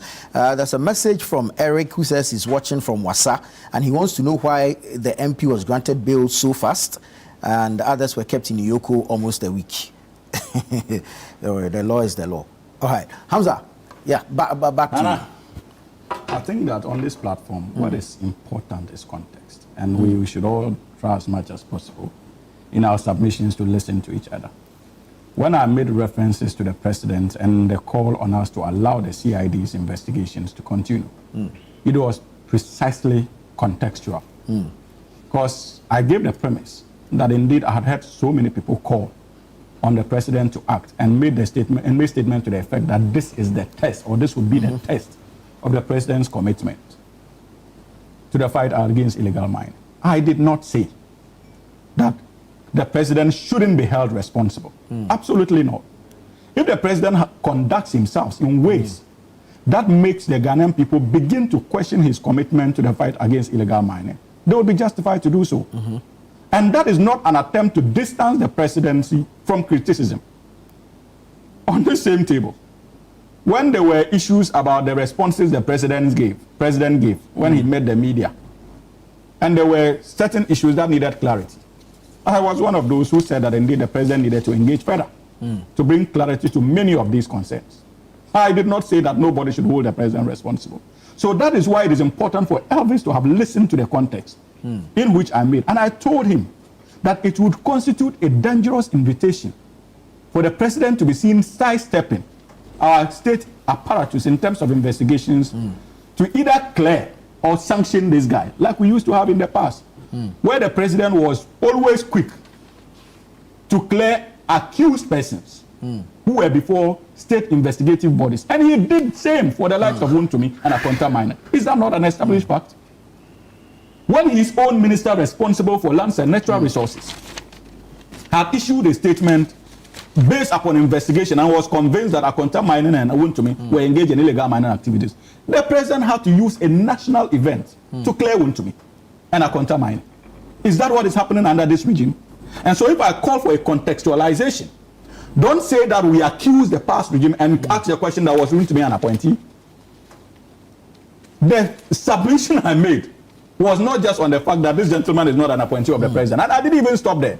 I proceeded to say that even after the gentleman is found guilty, the party of which the president is the leader must engage the National Council or National Executive Committee and the National Chairman for us to also at least internally deal with him. Or didn't I make that point? Yeah. So at that measure or at that stage, you can begin to ask the president and the party their own level of commitment after the court processes are done. You go explain, Taya. Are you getting the point? So that point needs to be made. It is very important. Unlike them, there's a marked departure in terms of our commitment to the fight. And that point needs to be made. And so, Elvis, clearly you were wrong. And now, come on. No, carry on. Yes. Now, my brother also made references to the fact that, why are we talking about emotions? Sentiments. Suddenly, sentiments and emotions are coming inside. You see, for many of us, and especially those of us who live the effects of illegal mining, the communities, we can be forgiven to make it an emotional and a sensational issue. Because in truth, it is an emotional issue. But those of us who are expected to be instrumental in the fight against illegal mining, we must show leadership by rising beyond the sensationalism and emotional way of dealing with it. And that's the point I made. Because if we rise above that, we would be able to holistically appreciate the difficulties associated with the struggle. And we will run that campaign based on truth and not just our emotional and sensational bit of it. The Ghanaian people can be justified if they take decisions based on sensationalism and emotional feeling as far as this fight is concerned, because you cannot say that they should not be emotional about issues that affect their livelihood, their health conditions. They ought to be emotional. But if you are given responsibility to contribute towards bringing that menace to an end, your responsibility goes beyond just being emotional and sensational, like those on the grassroots are. A higher responsibility is placed on you, and yours must be rooted in truth and not just emotional and sensationalism. These were the concerns I was making. And you are talking about the issues of bail.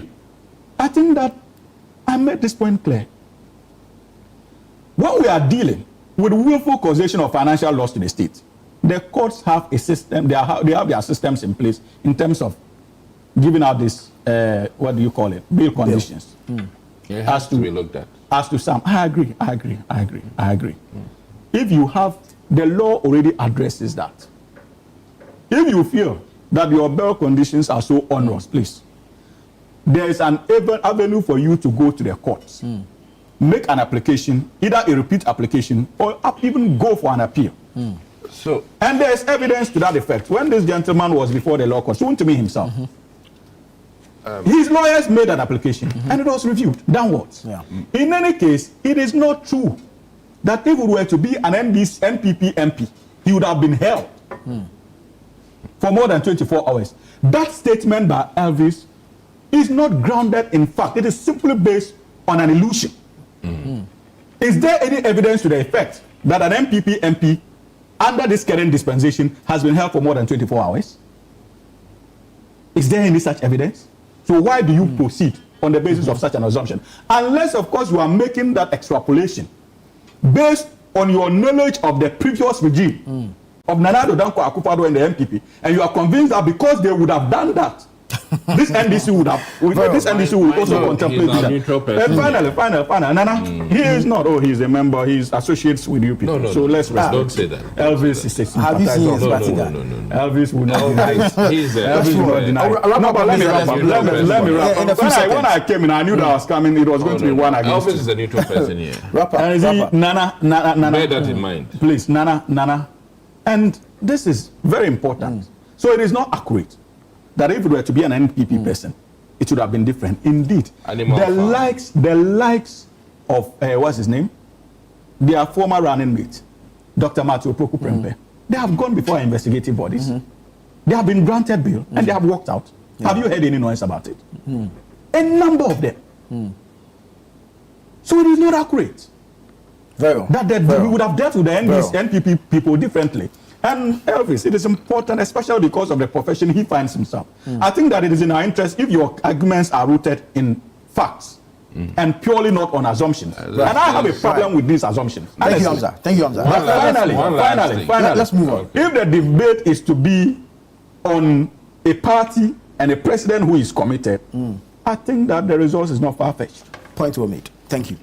My only thing, respectfully, is that the starting point of the bill should even be correct, so that you don't require a review. So I think that many bill conditions, as we sit now, should have been looked at by the Attorney General and the Chief Justice, and then made better future bail conditions. I'm getting very troubled by that. That, you know, why do we make things so difficult in this country? I think we're weaponizing the bail system to punish. All right, let's look at the matter of electoral violence. Yesterday, the Interior Minister organized a press conference. He spoke at length on a number of issues. But my summary of that, which I find troubling, is that there are culprits, investigations ongoing, deaths that have been recorded, injuries, and 5 years down the line, if you're putting 2020 and 2024 together, not a single conviction.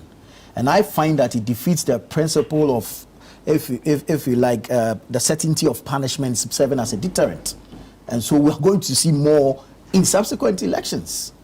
Doc, your quick thoughts on this? Well, I think that, first of all, election violence should be a thing of the past. We need to be guided by what has happened and do better. Unfortunately, this year's happenstance in the Amlikuma North was a trigger point which just really told us that these by-elections almost always come with issues. So it's unfortunate that it's taken 5 good years. But I can also understand, I mean, the nuances, the emotions as he spoke about, and the need to manage all the various stakeholders involved makes it very difficult. And I also think that, unfortunately, we haven't done enough in terms of civic education. Look at the whole of Virginia. They did an election yesterday. I've not heard of one gunshot. I believe another governor, I'm told, I think New Jersey, another election occurred, not a gunshot, not even one. And people voted and went home. And the counting, the integrity in the counting, you know, par excellence. So the need for people to be vigilant and making sure that the counting is done right and all of that, a thing of the past. So I really think that one, my take home largely is about how we conduct elections, how it is counted. If we let that integrity speak loud, then some of these issues that trigger into collation center, you know, fights and what have you, will reduce the violence and then as it is, make some of these issues a thing of the past. So this is, one way or the other, a call for us to put faith into the electioneering so that all parties involved would not feel slighted and that the transparency will allow for people to be comfortable to cast their vote and go home. Until that is done, when the electioneering process, the integrity in it, the belief that what I voted is what we counted is not there, then some of these issues will continue to happen. One thing I found interesting also was the angle of compensation. And I think that that ought to be carefully looked at, because once they set the, you know, the precedent, then some of us would like to be injured during election You find it attractive? Oh, trust me. I mean, I remember Bob Okala saying that he looks for a Mercedes to get knocked down by because of the insurance package. You understand? So I think that it needs to be carefully looked at. If not, another government will come and would want to compensate people of yesteryears. And this would be one of those, what do we call them? Wyoming's money was what? The 54 million? No, I'm talking about financial loss to the state. Yeah, judgment debt. Causation of financial loss. So we don't. No. When, judgment debt. Judgment debt. Yes. Yeah. You know, people used judgment debt erroneously to appease some compadres. And I think that we need to be very careful and minded so that we don't overcompensate. For lack of a better word, we cannot restore the lives that have been lost, certainly. But I think that we need to be minded and to reiterate what I heard in passing, that some of the former or current MPs did quite a lot to mitigate the issues, considering what had occurred. Some have even gotten 5-bedroom homes from it. That is what I heard. So, those are my few concerns, and I think that 5-bedroom house from what? Muntaka, right? They got 5-bedroom houses from what? As part of the compensation in the Techiman South area. You know. An MP got 5-bedroom house? He helped. Okay. In compensating with 5-bedroom house. Right. Okay. So I'm just we need to be mindful of some of these things, and I'll preach peace for during elections. Yeah. Let me come to Hamza on the security and crowd control during events such as elections, because the I'm saying. The minister mentioned that about 7 or so deaths are linked to police and military. Yes, and you see, but even before I get to that, let me just start from where my brother left off, about the need for us to be careful in terms of how we compensate, yes. We design the compensation packages. I agree with you. It is not just peculiar to Ghana. Even in the Western world, because of the nature of insurance claims, people find a way of getting ahead of vehicles just so that they can claim some the form of insurance benefits. We know it. Those of us who have lived outside, we know that these things happen. Or even sleep at Walmart. Yes, and absolutely, absolutely. So these things happen. So we know that, and so the state must take a cue from it. And like he has indicated, it could be, if it is not carefully managed, it is a novelty. It is something that we need to commend, because you cannot have people needlessly losing their lives or getting brutally attacked for no fault of theirs without any form of compensation by the state. Clearly reckless and unacceptable. And that is why I was so excited when, upon assumption of office, His Excellency President Mahama, as part of his initial directives, was a directive to the Inspector General of Police to investigate all electoral-related violence. I was expecting the report to have gone as far back as 2016. As to why it started in 2020 to 2024. Statutory limitations, maybe. Maybe possibility. You have raised an important factor there. So this is possibly the likely cause of it. But you see, Nana, whichever way you look at it, since 1992, this is progressive in thought. And this is transformational and responsive to the actual challenges of our democracy. Because whichever way you view it, we do not have a perfect democratic system yet. We are still on the verge of trying to eventually transform to a well-acceptable democratic practice. And so for the president to have initiated these steps, for me, is comforting and indicative of a progressive leader, and he needs to be commended. Now, Nana, if you look at the contents of the investigation, the number of people we have lost in a matter of 2 general elections is clearly unacceptable. About 15 people, 15 Ghanaians lost their lives over a simple issue as queuing to elect representatives and a president on behalf of all of us. Clearly unacceptable. And our elections are mostly manned by our security agencies. And that is why it is worrying to discover that a chunk of these deaths, out of the 15, about 7 or 8 lost their lives as a result of direct activities of the military and police. So it goes to the issue of professionalism.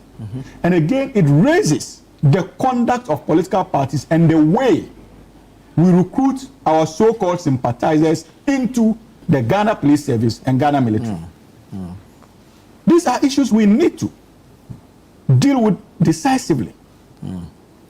Recruitments into our security apparatus needs to be taken seriously. We should not have a situation like we had in the past, where known thugs of the parties were recruited into the Ghana Army and Ghana Police Service. Indeed, there are policemen today you meet on the streets. They are unable to even write their names. They can't speak proper English. And we raise these red flags in opposition about the manner of recruitment and the protocol nature of recruitments into the Ghana Army and Ghana Police, as if that was not enough. I remember as far back in 2018, the NDC also raised red flags about recruitments into national security. We saw the mayhem national security operatives committed in the area of the West Wagombai election. Indeed, they did so under the cloud of state protection. A member of parliament, the Honorable Sam George, was assaulted because of the kind of people we recruit into the security services. And so we as politicians must begin to take the blame. Very well. But this is a novelty, and it's something that needs to be commended. But like he indicated, I agree with him, we must be careful that it does not constitute an incentive to our political party support base to now have a license of protection to know that even if I go and something happens to me, there will be compensation. Very well. We must be careful as a people. Very well. Elvis, one of the things that stood out for me, and I find it quite worrying, is the availability of weapons and sophisticated weapons. The minister mentioned it in some of these areas where the violence happened, especially in Tolong, that it was more or less a competition. They were taking pride in who had the more sophisticated weapon. You see, elections determine who determines who gets what, where, and how in a 4-year period. So it's a major stake event in every 4 years. So there's a lot at stake, and any party that wants to win election want to do anything to win election. But violence should not be anything that we should entertain in our elections. There is no reason and justification why anyone should lose his or her life simply because people are supposed to go and kill, use their terms to decide which policies they agree or disagree with. And I'm not saying once should anybody die. But because certain people have vested interest and they believe that it's only when their party is in power that they can get certain benefits. They want to do everything possible to make sure that their party wins. It's unfortunate that we should lose 15 people in just 2 elections. It's a very, very disturbing thing. And as you said, about 7 deaths, we have been told, has to do with security services. But I think that we need to look into more, because personally I have followed these issues when they happened. The initial report police put out, preliminary investigations, that this is what happened, had a lot of disturbing things that I believe that we need to critically look at. Because in the Blekuma instance, for instance, there was someone who is believed to be a national security operative. Is the person who shot. How did that person become a national security operative? What happened there? Is it true that his life was under any form of threat or anything? Where is that case? Because we are talking about 2020 and we're in 2025. Right. Look at the period, 5 years, 6 years, and not a single conviction. Okay? Meanwhile, people are said to be on trial, arrested, granted bail, and that is it. And another incident that happened in Tamale that killed a young lady. The police preliminary report at that time, the shot was fired from an aspiring parliamentary candidate's office. So it's like somebody just fired a shot from an aspiring parliamentary candidate's office straight and went and killed a young lady. So I think that just attributing this clashes within rival groups, we know it resulted in some. But I'm interested in when you say a gun was fired from elsewhere, an aspiring parliamentary, a parliamentary candidate's office, and it killed somebody. I don't think that is rival group clashes, and I don't think that is a security killing. So I think that as they work further, You see, it is only when we're able to get to the bottom of these issues and are able to deal with them effectively that people will say at least justice has been delivered. True. So we shouldn't actually just bog them together and say 7 were killed by this and that. As for the arms, now we all know in this country, every year the Small Arms Commission put out the report telling us the number of illegal arms that are in the system. And it keeps increasing by the year. So for me, when we talk about arms in this country, it is nothing new because every year we read the reports. And as we're just discussing about Galamsey, and we say, look at the sophisticated weapons that is actually confiscated from these people when they are arrested. It tells you clearly that the country really has a serious issue to deal with when it comes to illegal arms in wrong hands. It's a very serious situation that we need to deal with and deal with drastically because it appears we've been reporting, but it's every year when you read the report of the Small Arms Commission, the numbers keep going up. So the question is, what really are we doing as a country about it? Because see, we should learn from our neighboring countries what has happened to them in terms of civil wars. Wars are always fueled by the availability of the ammunition. So if we are reporting that every year there's increment in illegal arms in the system, then we are treading dangerously. Right. For me, nobody should die because of an election, and that's why we must get to the bottom of some of these things. Election is about going to exercise your options, not to kill anybody. Rival groups, they are the work of the political parties, and so the political parties might know that if the report say rival group, it means that NDC and people have been indicted that they are the one who mobilize these rival groups that go and protect my vote for me or go and represent them somewhere here, and it ends up into some of these things. We must take a serious view of it because see, if we had an election where it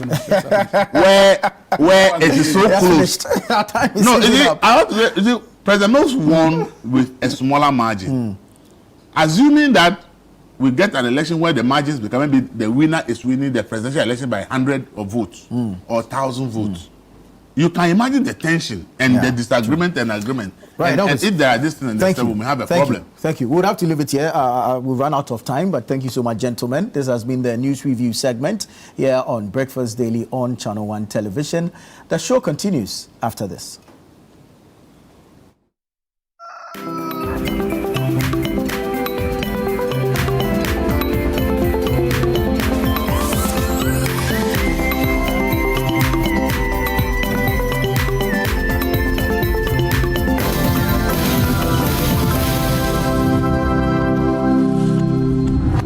This is Afro Quality.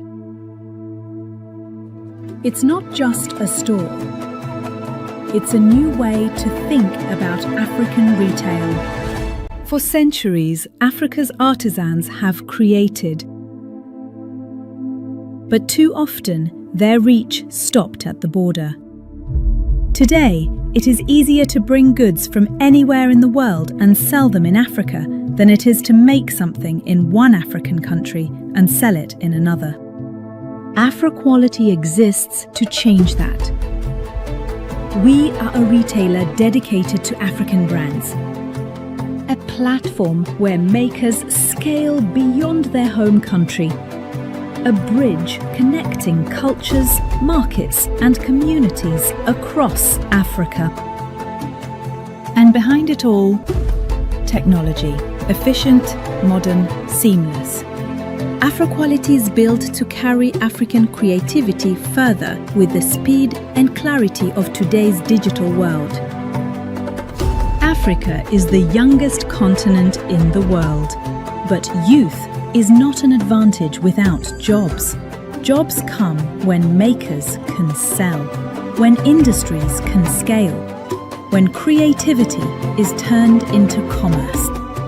Afro Quality is how we create those jobs, with a network of retail stores in different countries for African brands, making it easier for customers to buy African, and turning every purchase into an act of progress. This is not just retail, it is system change. It is possibility turned into reality. This is Afro Quality.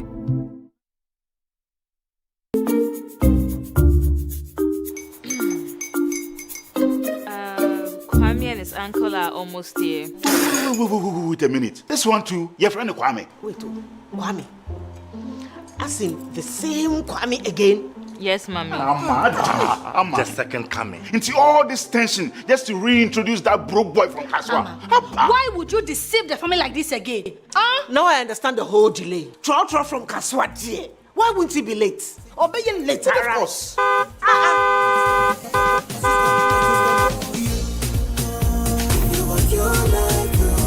Star 712 hash, star 712 hash. You go be the luckiest. Go be from Georgia, be luckiest. From not the cause she be luckiest. Yeah, you go be luckiest.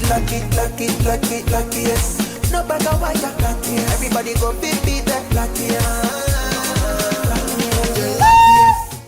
That's Kwame! Send your God the apple boom. If you put it toye, so would the coming of the son of man be. Is that his car? Ha! Even now, your shadow the way designer. I use my own mouth to reject him. Oh, this is my mouth. Look at that. Kwame, my son. Now, tell me the truth. How did this all happen? Oh, mommy, simple direction. Mr. Good Luck no me well. Yeah, man. Easy car. Or dial star 712 hash. The devil is a liar. He picked his ticket and entered his lucky 5-digit number. How much baby? Oh, how romantic. And he followed the prompt. Yes. And then boom. Confirmation test. I'm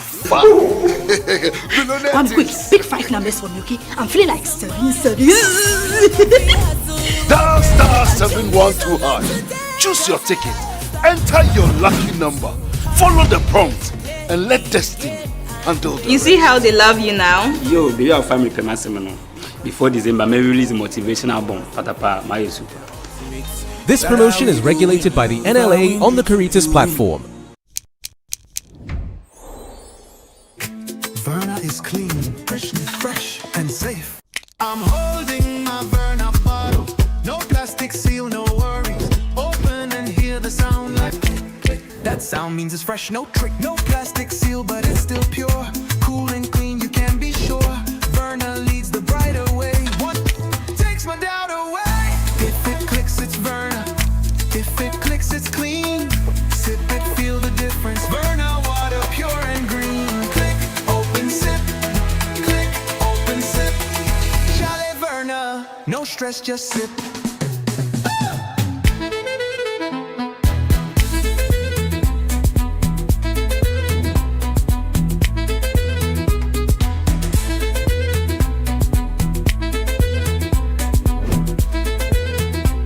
Chalet Verna, no stress, just sip. This advert is FDA approved. The National Petroleum Authority hereby cautions persons engaged in illicit storage and trading of petroleum products to comply with the regulatory requirements to operate in the downstream petroleum industry. The NPA Act clearly stipulates that no individual shall engage in any commercial activity related to the importation, exportation, re-exportation, shipment, transportation, processing, refining, storage, distribution, marketing, or sale of petroleum products in the downstream industry without first obtaining a license from the NPA board. Failure to secure the necessary license and properly regularize operations will result in confiscation of petroleum products, prosecution under the law, and decommissioning of facility. For more information, contact the National Petroleum Authority on 0302 550 380. You can also visit our head office located at Jolu off the N1 highway or any of our regional offices.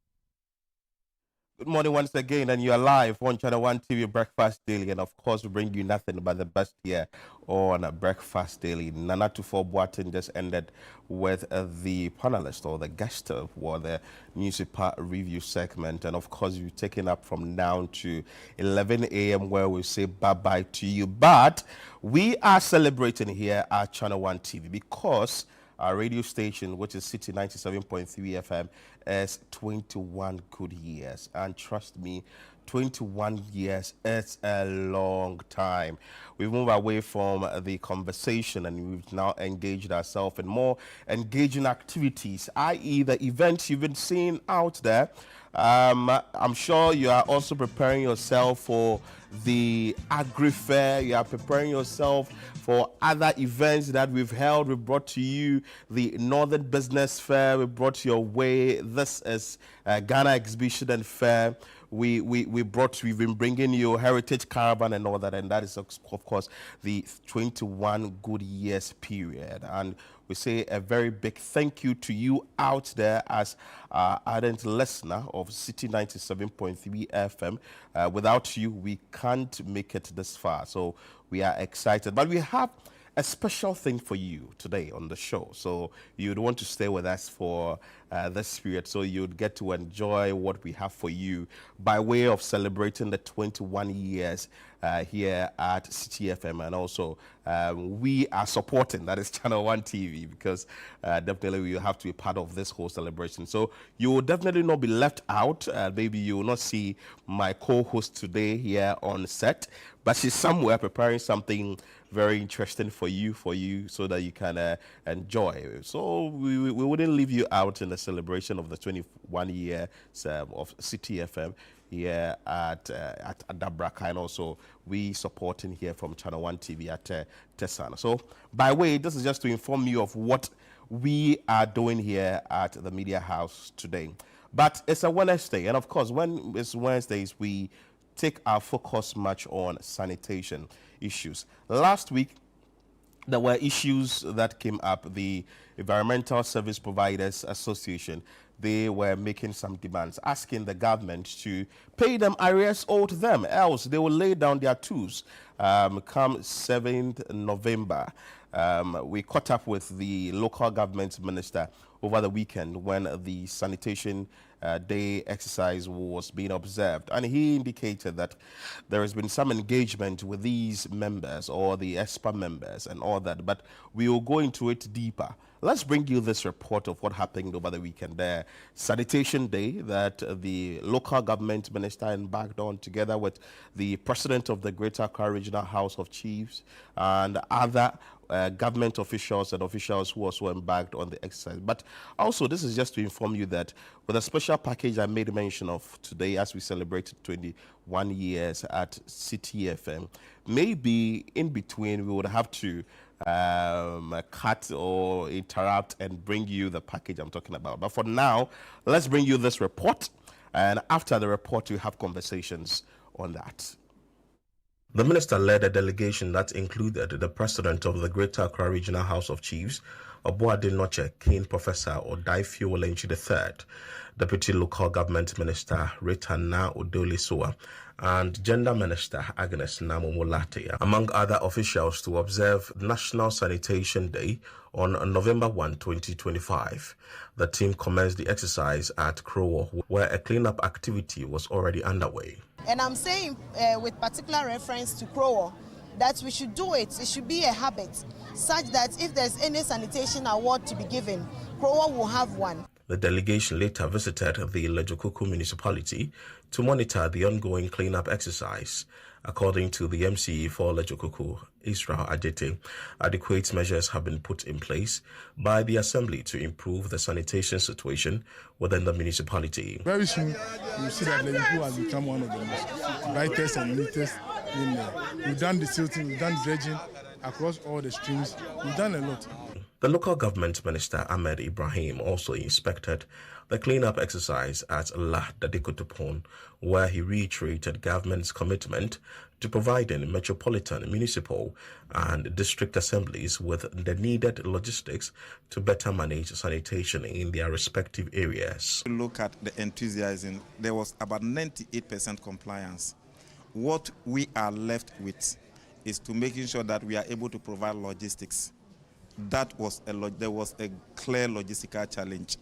We are not yet done with the purchase of dustbins, containers, boiler taxis, compactors, wheelbarrows, Wellington boots, shovels, and there's a logistical challenge. That's the only challenge, but that cannot be blamed on the MCEs or the indigenes. I think we as a ministry must carry that one on board. The president of the Greater Accra Regional House of Chiefs, Obuade Noche King Professor Odaifio Welenchi III, who took part in the exercise, called on citizens to take personal responsibility for keeping their environment clean, stressing that the responsibility should not rest solely on the government. Maintaining cleanliness in our communities should not be solely the government's responsibility. It must be seen as a shared commitment.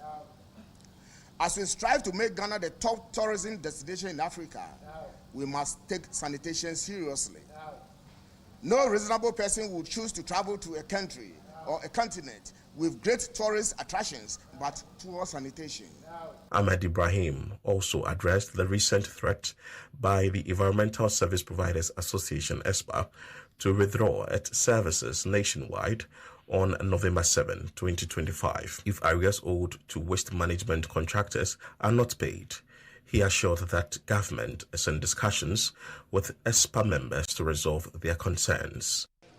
When ESPA issued their letter that they were giving ultimatum to government by November 7th, a lot of media houses were knocking my door to speak. I refused to speak. Because it wasn't that I couldn't speak, but I needed to engage ESPA. If there's a challenge, let's engage, dialogue, and solve it. So we've met them as a ministry. We've discussed a lot of things. I've promised them I'm going to meet other stakeholders and come back to them. So there will be engagement either tomorrow or day after tomorrow. But in the interim, we've pleaded with them, and that's why today they all took part in this exercise. That problem with ESPA will be resolved.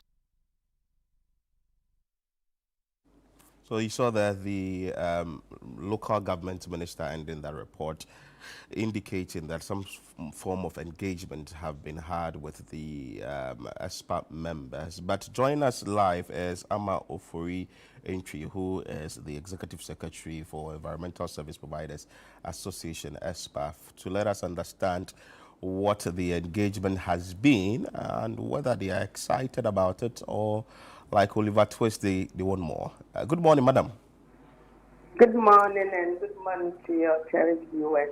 Good. Thank you so much for allowing or for joining us and for us getting you this morning. The local government minister made mention of the fact that some form of engagement have been had, or you guys have held engagement, or you had some sort of negotiation and all that. Tell us about that.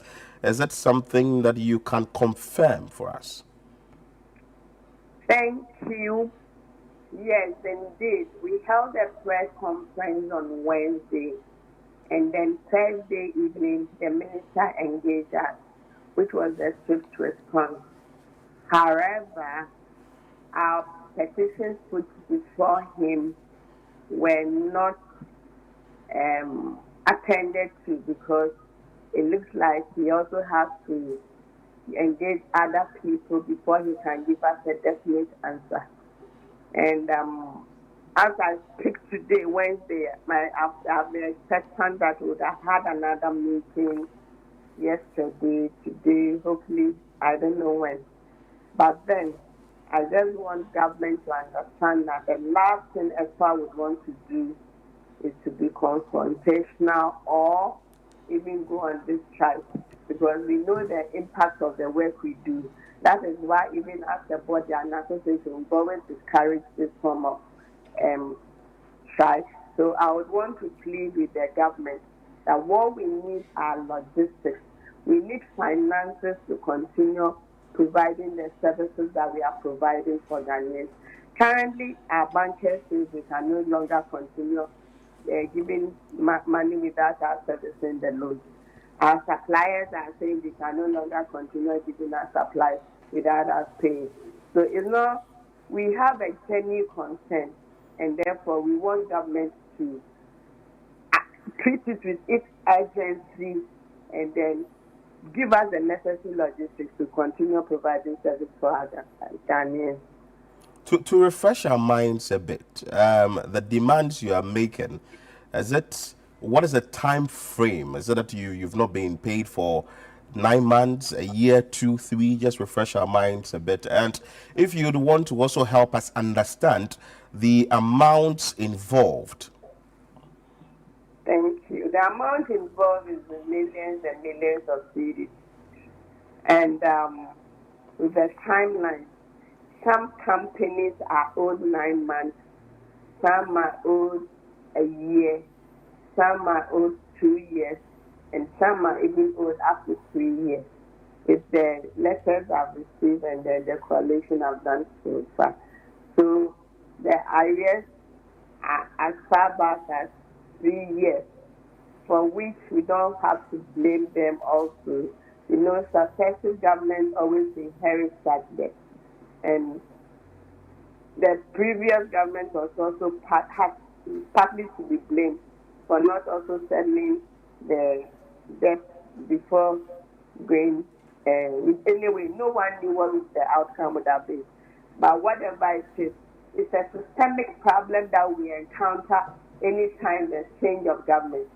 We want to even use this medium to make it such that we have to put in we have to correct this systemic structure so that it stops reoccurring, the inheriting of huge debts from one successive government to the other. So we are just pleading with government. They inherited a lot of arrears, a lot of debts from our sector. And even they as a new government, even as they came in, from January to date, they have also not paid us. So this is why we are calling on them that the service we are provided is an essential one. They all know when it comes to sanitation, it's capital intensive. Even management of a landfill daily involves a lot of money. So please, we need logistics to continue with our work. That is all that we are pleading with government.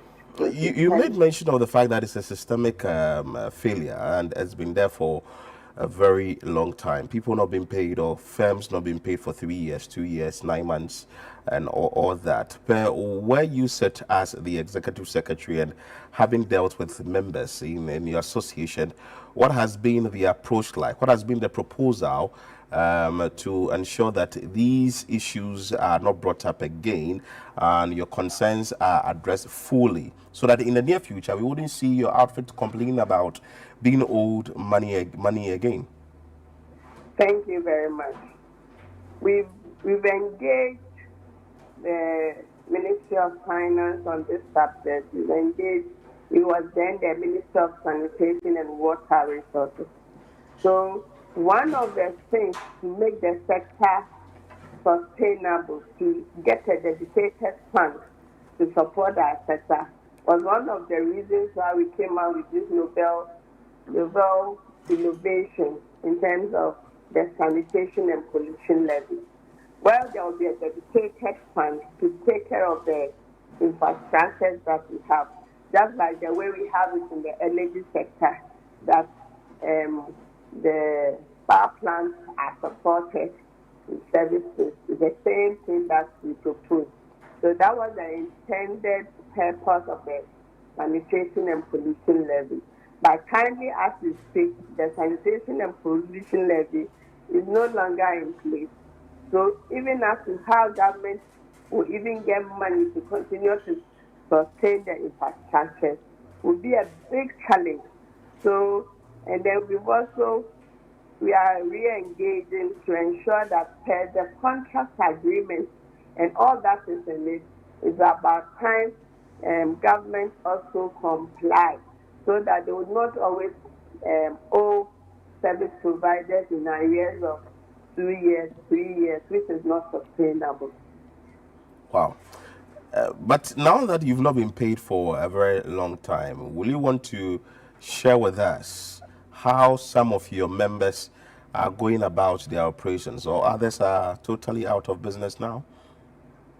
To be very honest with you, even with the smaller companies, almost 30 companies are at the verge of collapsing. Wow. And that one even has to do with the fee fixing regime. The fees that Assembly fixed for the local companies to collect within their municipalities, metropolitan and district assemblies.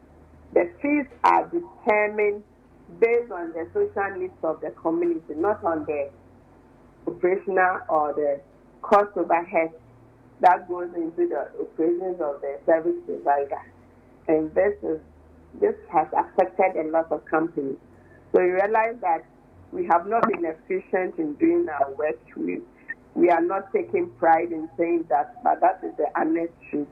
And you see the rickety cars around, and we have, even with the transporting of the waste to the final disposal site, it's more than 90 kilometers. In Accra, we go all the way to Adepa landfill. So there are genuine challenges.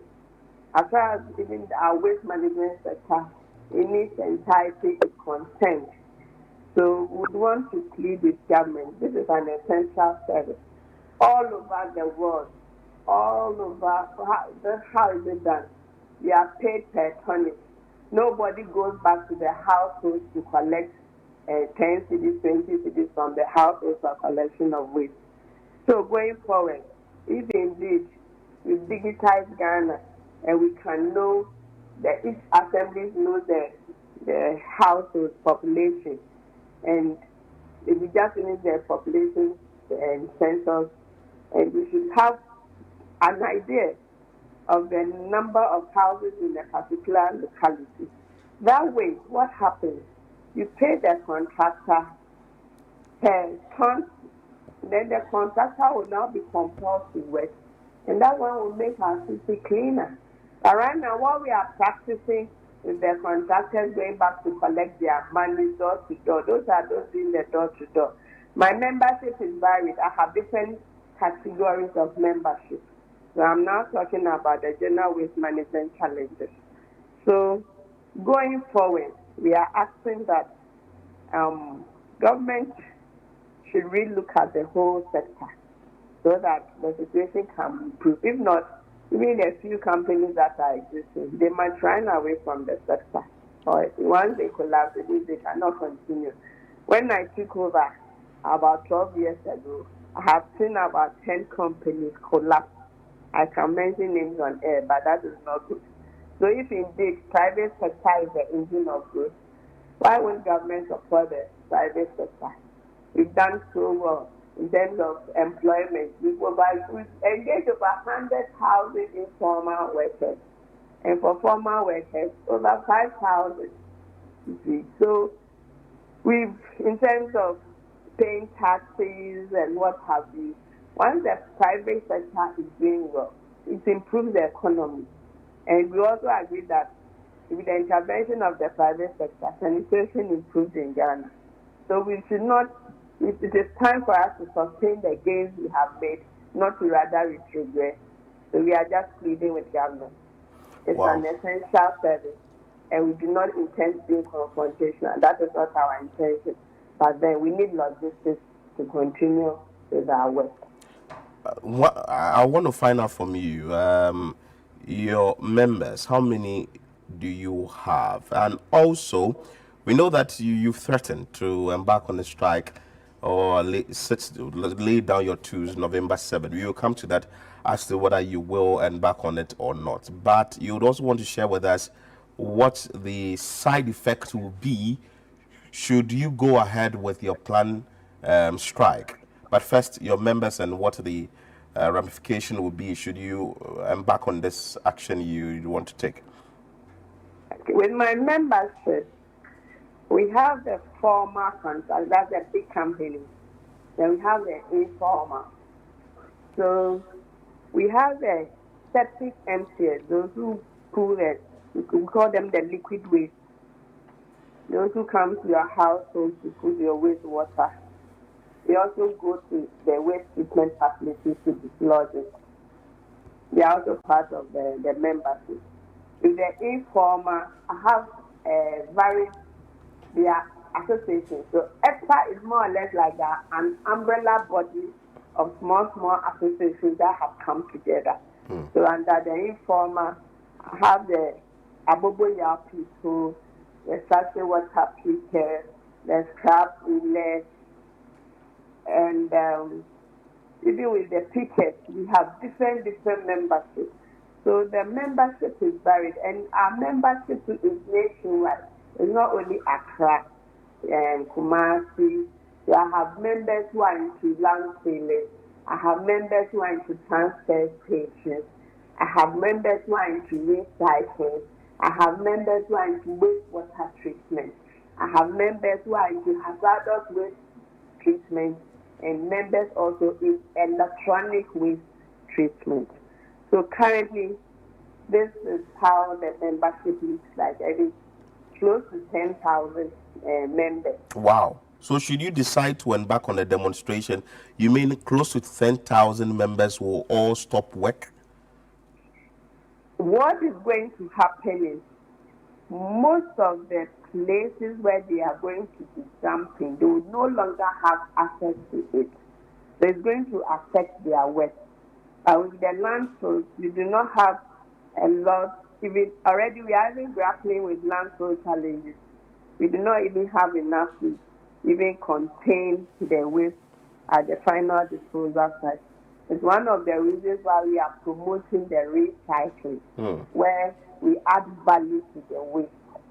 And for those facilities too, they've not been paid for a year and over. And their machines are very sensitive machines.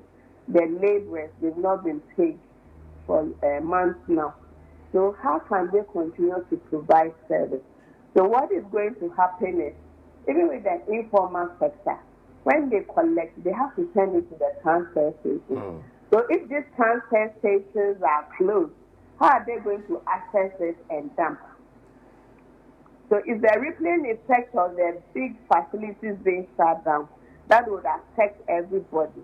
So even if you, in your household, when your service provider picks your waste, if the strike just come on, and after 7, he comes to pick your waste, where would he send it? That is the challenge. So that is how come it's going to affect everybody.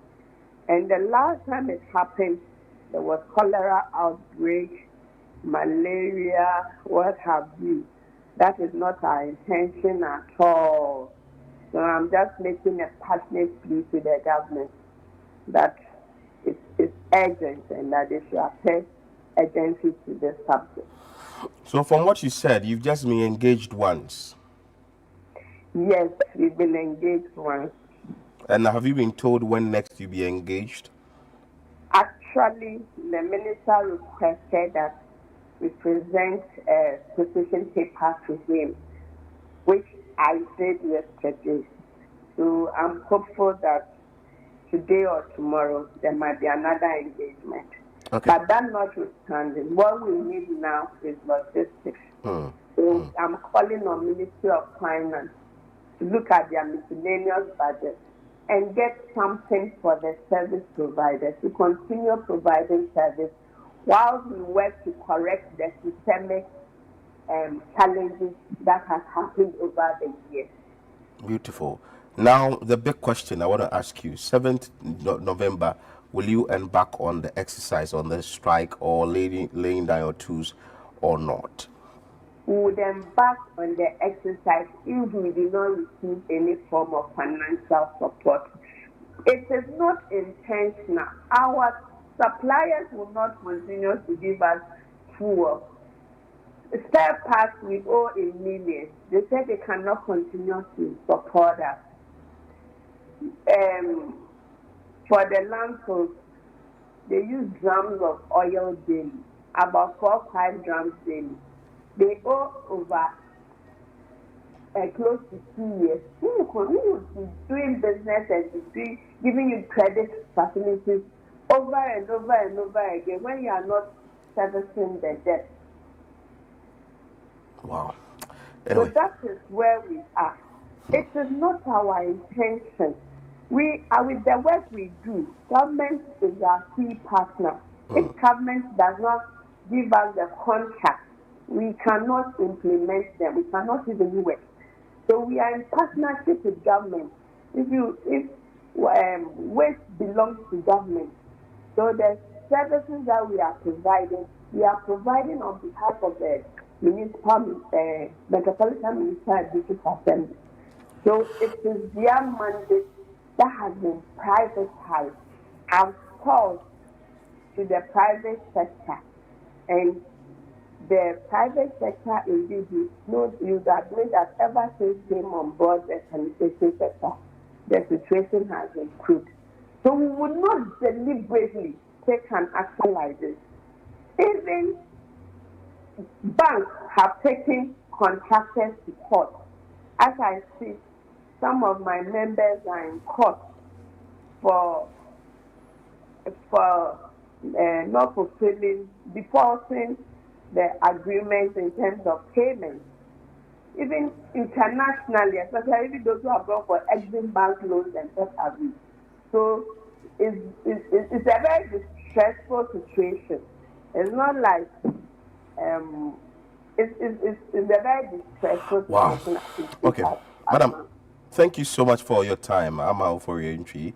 We are grateful, and we'll be following up keenly what the government will be doing on this particular case. She's the Executive Secretary of Environmental Service Providers Association. She is saying that should nothing happen, definitely the action they want to take, they would definitely embark on the strike. And that means that that refuse of yours would have to stay in your home for a very long time till maybe they call off the strike. But the government maybe would have to meet them halfway and try and maybe clear their debts a bit, their arrears owed to them, so that they can proceed with their work, because she made mention of the fact that they have over 10,000 members. That's a lot. Anyway, but I told you that we have a lot for you on the show. We will still be maintaining the momentum on sanitation issues here on the show. But let's bring you a bit of the things that we've been talking about with you here. 21st anniversary, 21 years of City FM. We told you that definitely we'll bring you a few things that will be happening here on the show, and we will definitely tell you how things have been in the past, how things are now. The favorite people you've been hearing on radio, Bernard Avler, who's the general manager. You've been hearing Richard Sky way back from Eyewitness News, and now he's on the morning show, breakfast show, and other individuals too who are on radio. But my co-host, Chris Carter, is down to bring us all the things, all the juicy stuff we need to know about the 21st anniversary celebration. Chris, good morning. Hi, good morning, Philip. How are you? I'm good. You are excited. For once. Yes, I'm very excited. I'm actually very excited right now because we are at the Channel One's garden, and if you can look behind me, you can see everyone is celebrating. We're about to have a Thanksgiving, and it's all about City 97.3 FM being 21 years. You know, it's been 21 years of entertaining, informing, and connecting people from across the nation. And the only thing we can say is we thank God for all this. And also, we would like to say a very big congratulations to everyone that has made this work. Congratulations to each and every one of us, everyone that you've been hearing their voices, everyone behind, you know, the scenes, all the producers, all the technical people. We want to say a very big congratulations to each and every one of them. So we'll be going around and have conversations with people and know exactly how they feel. So for now, we have started the Thanksgiving service, and of course we have a choir, the City Choir we like to call it, or the Channel One Choir that we like to call it. So they are already singing, praising God, excited and all that. But anyway, we have someone here. We have Bernard Avler. Bernard Avler, how are you? I'm very well, thank you. So how excited are you about being 21 years old? No, it's a joy. I'm really excited. I mean, I remember the first day we started, you know, I didn't know we would get to this stage. So we are thanking God because it's the Lord's doing and it's really, really marvelous. I actually sat in the same studio today that we did the first program in. And look at what God is doing in our lives. So we are very, very excited. So what has been some of your high moments ever since you joined City 97.3 FM, from being just Bernard Avley to being the GM right now? You know, I started as a national service person. And yesterday or Monday, we were bringing in some new service personnel. And I was telling them that, look, 21 years ago, I was just like you. I wasn't really sure where this was going, but look at where I am now. So there's a lot to be grateful for. There have been many high moments, and I'm not sure I have reflected enough to even share. But I will say to you that God has kept some of us here since inception. You know, we've had staff who have worked for 15 years, 20 years, 10 years. It's a great gift. Now there's a TV station as well. That's a blessing as well. Many, many, many awards. We've also evolved from simply doing news events. We are talking about agri-fair and stuff. The impact has been strong, you know. So I think there's been many, many. And I think the most important thing is the people. Look at these guys. When you want to assess something success, it's the people it also brings out. These are the examples of the faithfulness of God. So I think those things are part of it. Okay, so what's the future for City 97.3 FM? What should we be looking out for? I mean, we're all in it together, so what should we be looking out for? They were singing some song and said, great things he has done, greater things he will do. So many things. So many things. I think that we are going to have, the media itself is changing, right? So it's not just the news reporting, but using the media to build the country in a very meaningful way. And I think in the next decade or so, if God gives us life, we will see very meaningful campaigns around behavioral change, around nation building, around unifying the country. As we speak, we are doing a campaign, Eat Ghana food, Eat Ghana rice, and that kind of thing. That's what media is supposed to do. Get people to see themselves in the right way. So hopefully, if Jesus tarries, that's what we will see. All right, thank you so much. Thank you so much. Really nice talking to you. Enjoy yourself. All right, ladies and gentlemen, there you have it. That's Bernard Avley, the host of the City Breakfast Show, and also the GM for Channel 1 TV and City 97.3 FM. Like he said, from their first transmission to the digital space right now, they have been doing so well and evolved in so many ways. And also, let's not forget, it's all about relevant radio when it comes to City 97.3 FM.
Oh God, you so good.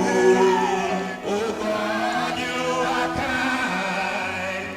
God, you are wonderful, my Lord. Oh God, you are so good, God. God,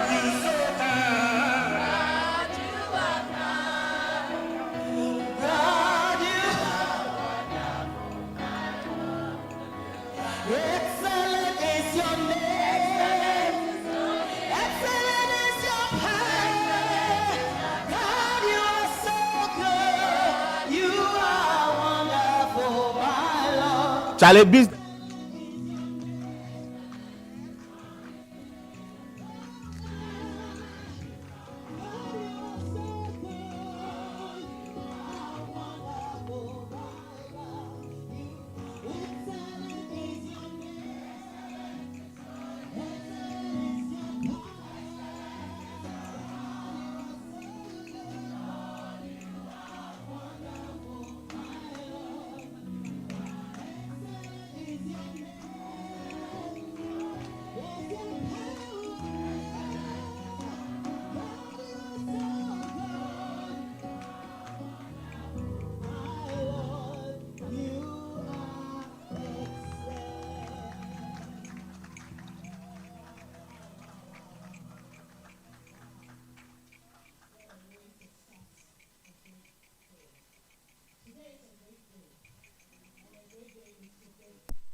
The Lord has been good. When we look on our left, we look on our right, we look behind us, we look before us, all we can say is that God has been good. Thank you, Channel 1 Choir, City Choir. Thank you so much for such an amazing, amazing time of praise and worship. Eddie, you did your thing. We're grateful. Thank you so much.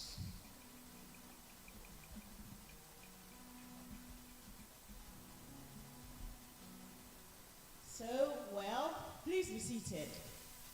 Thank you. We are gathered here today for one reason. We are gathered here to say Ebenezer. Thus far has the Lord brought us. The Lord has been great. He's been merciful. Through thick and thin, through COVID, through all else, He's brought us here. And today, City FM is 21.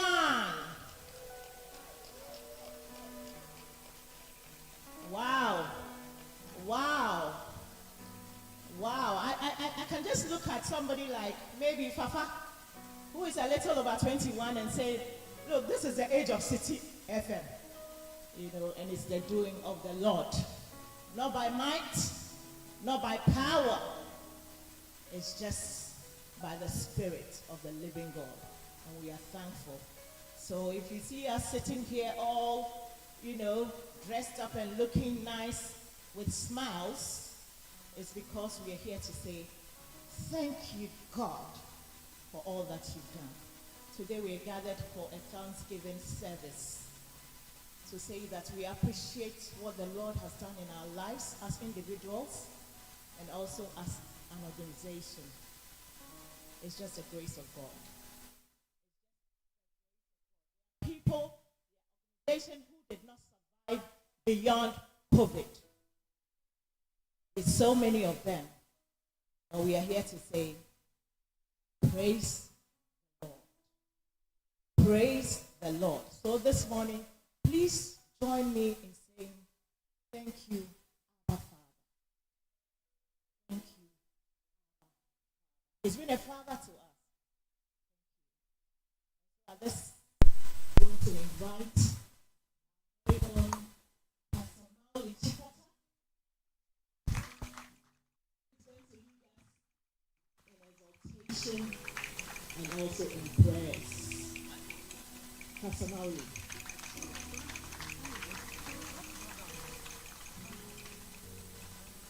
Praise the Lord.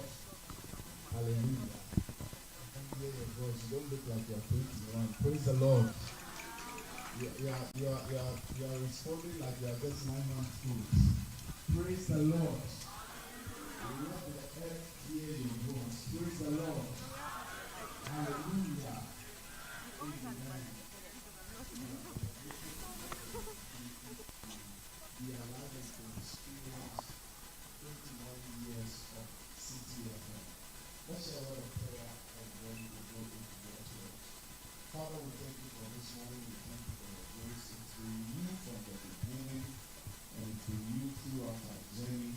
And we thank you for how far you've brought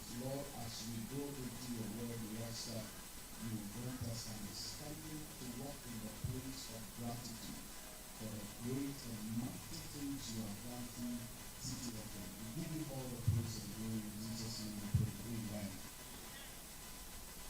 Amen. We'll be taking our exhortation from Psalm 127. Psalm 127. From the verse 1, it says, unless the Lord builds the house, they labor in vain who build it. Unless the Lord guards the city, the watchman stays awake in vain. It is vain for you to rise up early, to sit up late, to eat the bread of sorrows, for he gives his beloved sleep. Behold, children are heritage from the Lord. The fruit of the womb is a reward. Like arrows in a hand of a warrior, so are the children of one's youth. Happy is the man who has his quiver full of them. They shall not be ashamed, but shall speak with their enemies in the gate. May the Lord bless the reading of his word in Jesus' name. Amen. Now, this psalm reveals the heart of one who appreciates God, who recognizes God's goodness, who recognizes the work of God, who recognizes that all things is by the grace and the strength of God. So in the verse 1 it says, unless the Lord builds the house, they labor in vain who build it. Unless the Lord does it, then you will labor, but it is in vain. You know, we are created as people to labor. We are created as people to work. We are created as people to appreciate effort. We are created as people to recognize effort.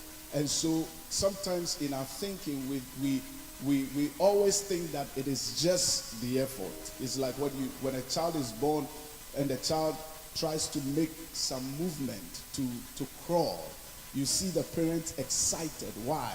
Because they appreciate the effort. When the child begins to walk, they are excited. Why? Because they appreciate the effort. When the child begins to run, they are excited. Why? Because they appreciate the effort. When the child begins to feed itself, the parents appreciate the effort. So as a people, we appreciate effort. And as organizations, you walk into a space, everyone wants to see you putting in the effort. Can I hear a loud amen?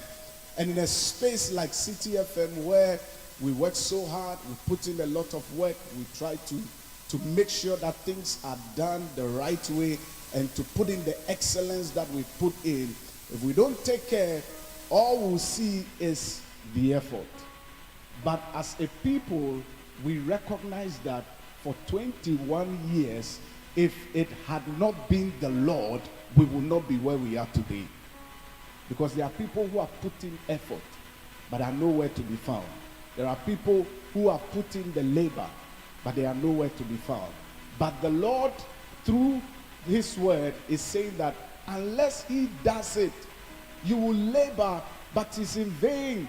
What does that mean? It means that your effort, your labor must go hand in hand with the workings of God, with the grace of God, with the strength of God, for you to experience the glory that God has made available unto you. And so as we celebrate 21 years, we come to the Lord with a heart of gratitude, knowing that unless the Lord does it, it will be in vain.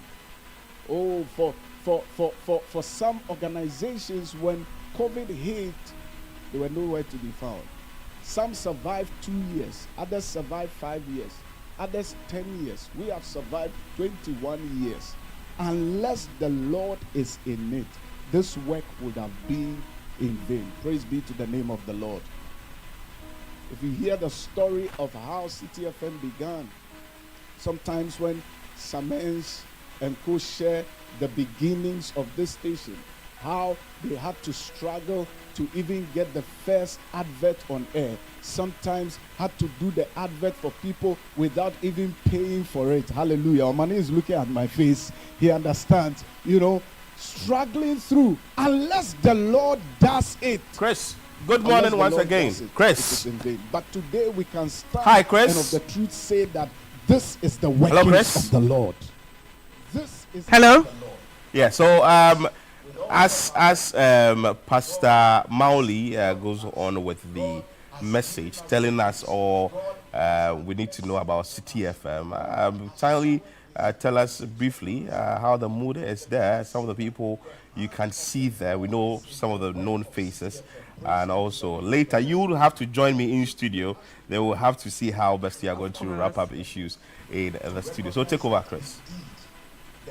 All right, so Philip, as you can see, I'm still at the Channel 1 Gardens, and of course, Pastor Maoli is preaching right now. And if you don't know Pastor Maoli, I'm sure some of you have been listening to him on the radio early in the morning. That is the Pastor Maoli that is preaching behind me. The mood, I would say, started off exciting, but of course, we are listening to the Word of God right now, so it's solemn, it's calm, everybody's being inspired, everybody's listening to everything that the pastor is saying, and of course, the Spirit is with us right now. And also we have everyone that you all listen to on radio. We have Frema Edunyami, who's right here. We also have Omani, who's right here. We also have our HR, who is right here, Apioko. Everyone that represents the whole company is here. I even see DJ Mingo somewhere in the corner, and also all the TV presenters and hosts that you see on TV. Everyone is also here. And like I said in the beginning,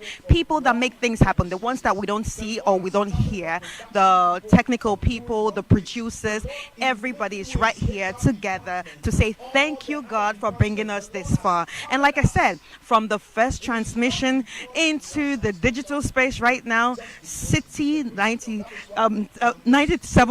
FM is still what it is, relevant radio, and it's evolving in different ways, and we can't wait to see what the future actually has. But right now, it's time for me to sign out from here and maybe join them, or probably come back to Philip. If Philip begs me, I'll probably come back to him, but if he doesn't beg me, I'll just enjoy this whole ceremony with them right here. But anyway, thank you so much for staying tuned with us. This is what's going on here, but we have to sign up and continue the show. To cover news and the danger in there. I remember one time there was this whole confusion at the MPP headquarters. It was the time of the Polafoko and the Kwabene Japan issue, and Richard Sky was there and he was covering, and somehow I just decided to leave the office and drive through the place and see what's going on. And the moment I got there, that was when the Butu had started. There was chaos all over the place, and Sky was in danger. And I was driving and I saw him removing the City FM jacket. He had just taken off the jacket, removing his shirt. He had some inner white shirt just to hide it. And then I drove past him and I said, "Sky!" I opened the car and he sat in. That was his security, because that day people were being beaten left, right, center. Journalists were being beaten left, right, center. Some of you have been in dangerous places like that, and it is the Lord who has covered you. You can't take it for granted. It is the Lord who has covered you. If you look at some of the things we have done by the grace of God, we can only say that the covering of the Lord has been over us as a station. Praise be to the name of the Lord. And so today, as we gather, we don't gather for ourselves. We gather to the glory of the name of the Lord. That in our watching our backs, it is the Lord himself who has watched over us. Praise be to the name of the Lord. He says in the verse 2 that it is in vain for you to rise up early, to sit up late, only to eat the bread of sorrow, for he gives his beloved sleep. This scripture is telling us that there are people who can rise up very early and go to work and labor, yet would have nothing to show for it. You have nothing. He says it is in vain to rise up and to go to bed, only to eat the bread of sorrow. But of the truth, we can say that in our rising up early and in our going to bed late, in our keeping the nation informed, in our moving with the vision of relevant radio always, in our various events, it has never been in vain. The Lord has not forsaken us. The Lord has blessed the works of our hands.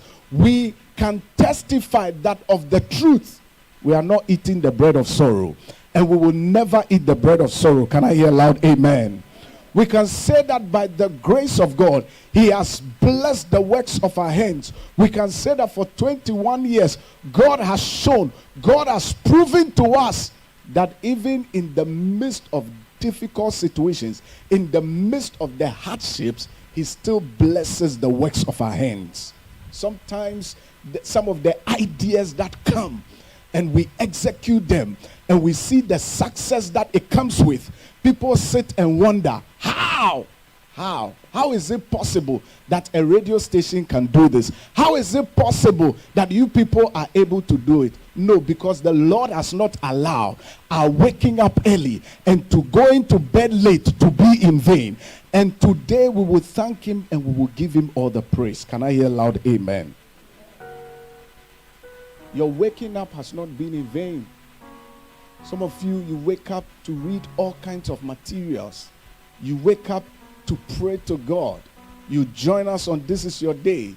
And it is so good when you have staff of City FM, when as radio pastors you are on air and they are sending you messages that we are praying with you. It's just encouraging to know that the staff are at work.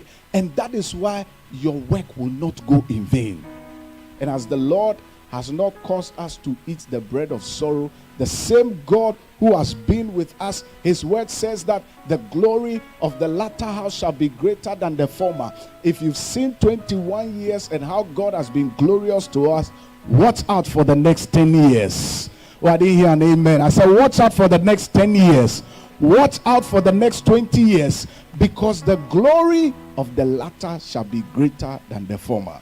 If this is how far the Lord has brought us in the past, for the past 21 years, we can of the truth trust him and believe him that the coming years will be greater and will be better to the glory of God. And so this morning, as we gather to thank God for 21 years, one thing is for sure: this is the doing of the Lord. This is the building of the Lord. This is the protection and the guidance of the Lord. And this is the blessing and the prosperity of the Lord. He has built it, he has watched over it, and he has not allowed our labor to be in vain. And we'll give him all the praise, we'll give him all the glory in Jesus' name. Amen. I want you to rise up on your feet and let us give God thanks.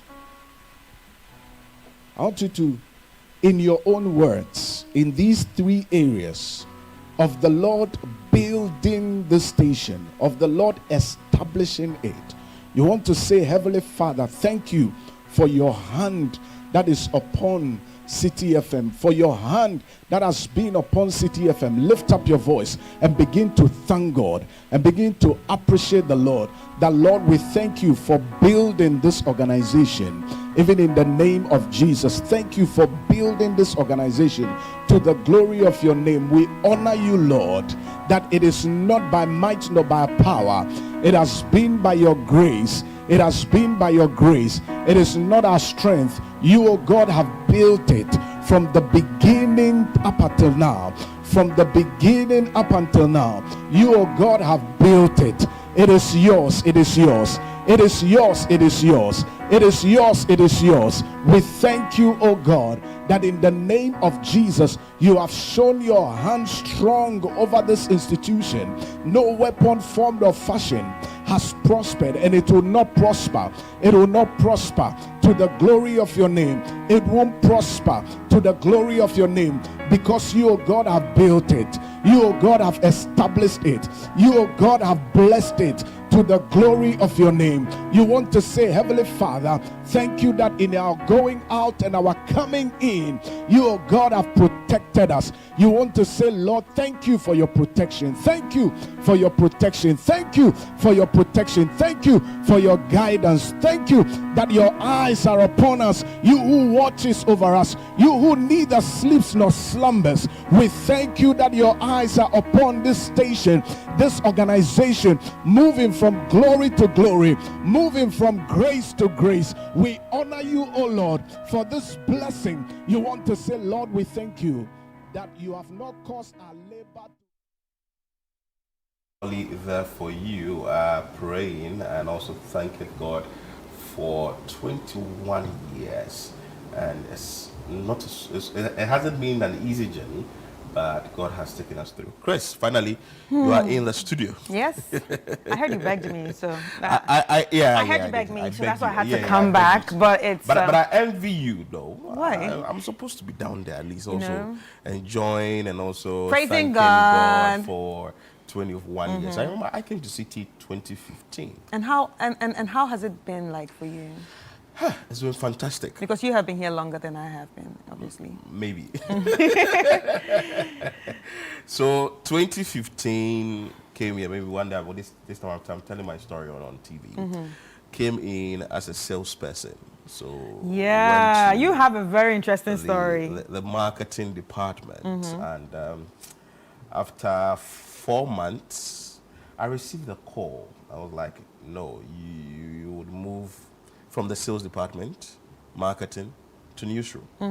So I came to the newsroom and I was like, left like that, learn, observe, and get the job done.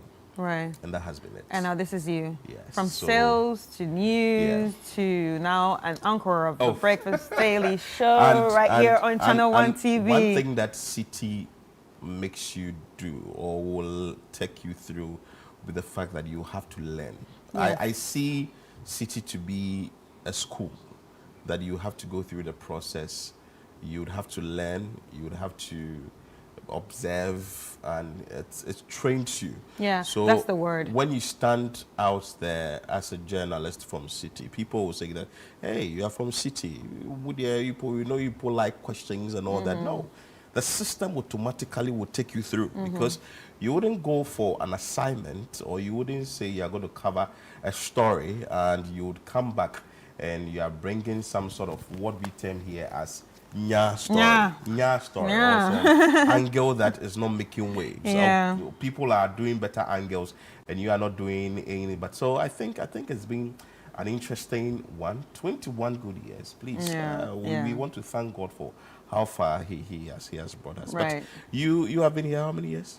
Well, I have been here, on and off, because I started as not full time. Yeah. So if you put it together, not being full time with the full time, I think I've been here for like 5 years. Oh, beautiful. Yes. Half of mine. Yes, half of yours. And full time we're looking at 2.5. Yeah. Wow. But it's been great, and like you said, there's one thing that here actually does for you. It molds you. It's like it takes you through the fire for you to become the jewel that everybody sees. Oh, someone has just sent me a message. Tell them you not bring any business in 4 months. Hey, Obed, I did. I brought a business. Maybe you didn't see, but I know Obed was with us in the sales department. And trust me, the sales department, I wish everyone would work in that department because it's like the department that is holding the entire organization. It's the engine. The engine. Yeah. Though sometimes newsroom will say, we are doing it, we are bringing news. No. Go to the sales department. They are the engine. I remember very well in 2015, after Omane released me to go out there and go and look for clients. This story, I'll tell it one day, but let me just give you a bit of it. I used 2 to 3 hours to walk in 3 communities. Yes. Laboni, Osu, and Cantonment, looking for clients.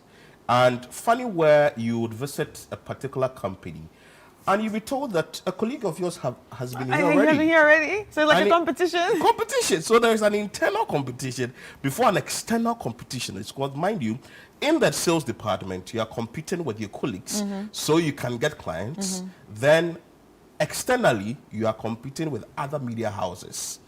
So you would have to really do the job well. Stephen Doche, those times I sat in his car. Mantebia, solid salesperson. Mantebia, so he also took me around, Ivy, Obed, and all that. But eventually when I moved from the sales department to the newsroom, I want to say that everybody should at least visit the sales departments once in a while and give them thumbs up. But not to say that other departments are really important, but it's evolved. It's moved from one position to the other. And I can tell you for a fact that the 21 years should sometimes tell you the stories, some of the chilling stories, what we have gone through, some of the things that he has gone through to keep the brand alive. And brand visibility, very important, because like Pastor Mauli said, media houses have come and gone. Yeah. Some have come 1 year, you don't see them. 2 years, you don't see them. But for a private media house to last for 21 years, and mostly when people are citing example with media houses, you'll never hear anywhere that in Ghana people are citing example of media houses that have made it or are churning out good information or proper information without hearing the word of City in there. I think with City 97.3 FM, it has actually become one of the pillars when it comes to the Ghanaian media landscape. Let's not take it away from them. Even before joining Cities, everybody's talking about City. And before you even say, I work, City, you know.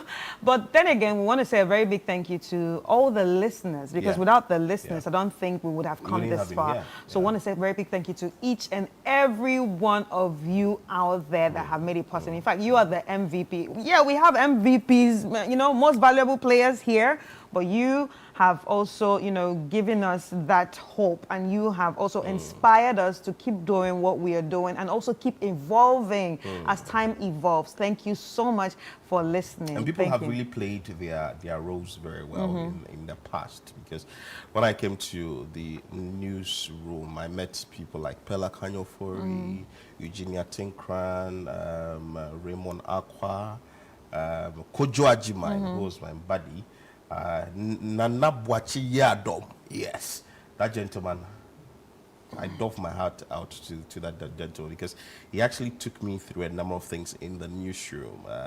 May the soul of Christopher Opoko rest in perfect peace. Jessica Opare Saforo. Jessica. A very key role. And Vivian Kai Loco also. A number of them. If I don't mention your name, please forgive me. A number of people have passed through. Just a few I can readily remember is what I have really mentioned. But a number of them really played a role in there and taking us from year 1 to 21. For me, I joined when it was so 11 years.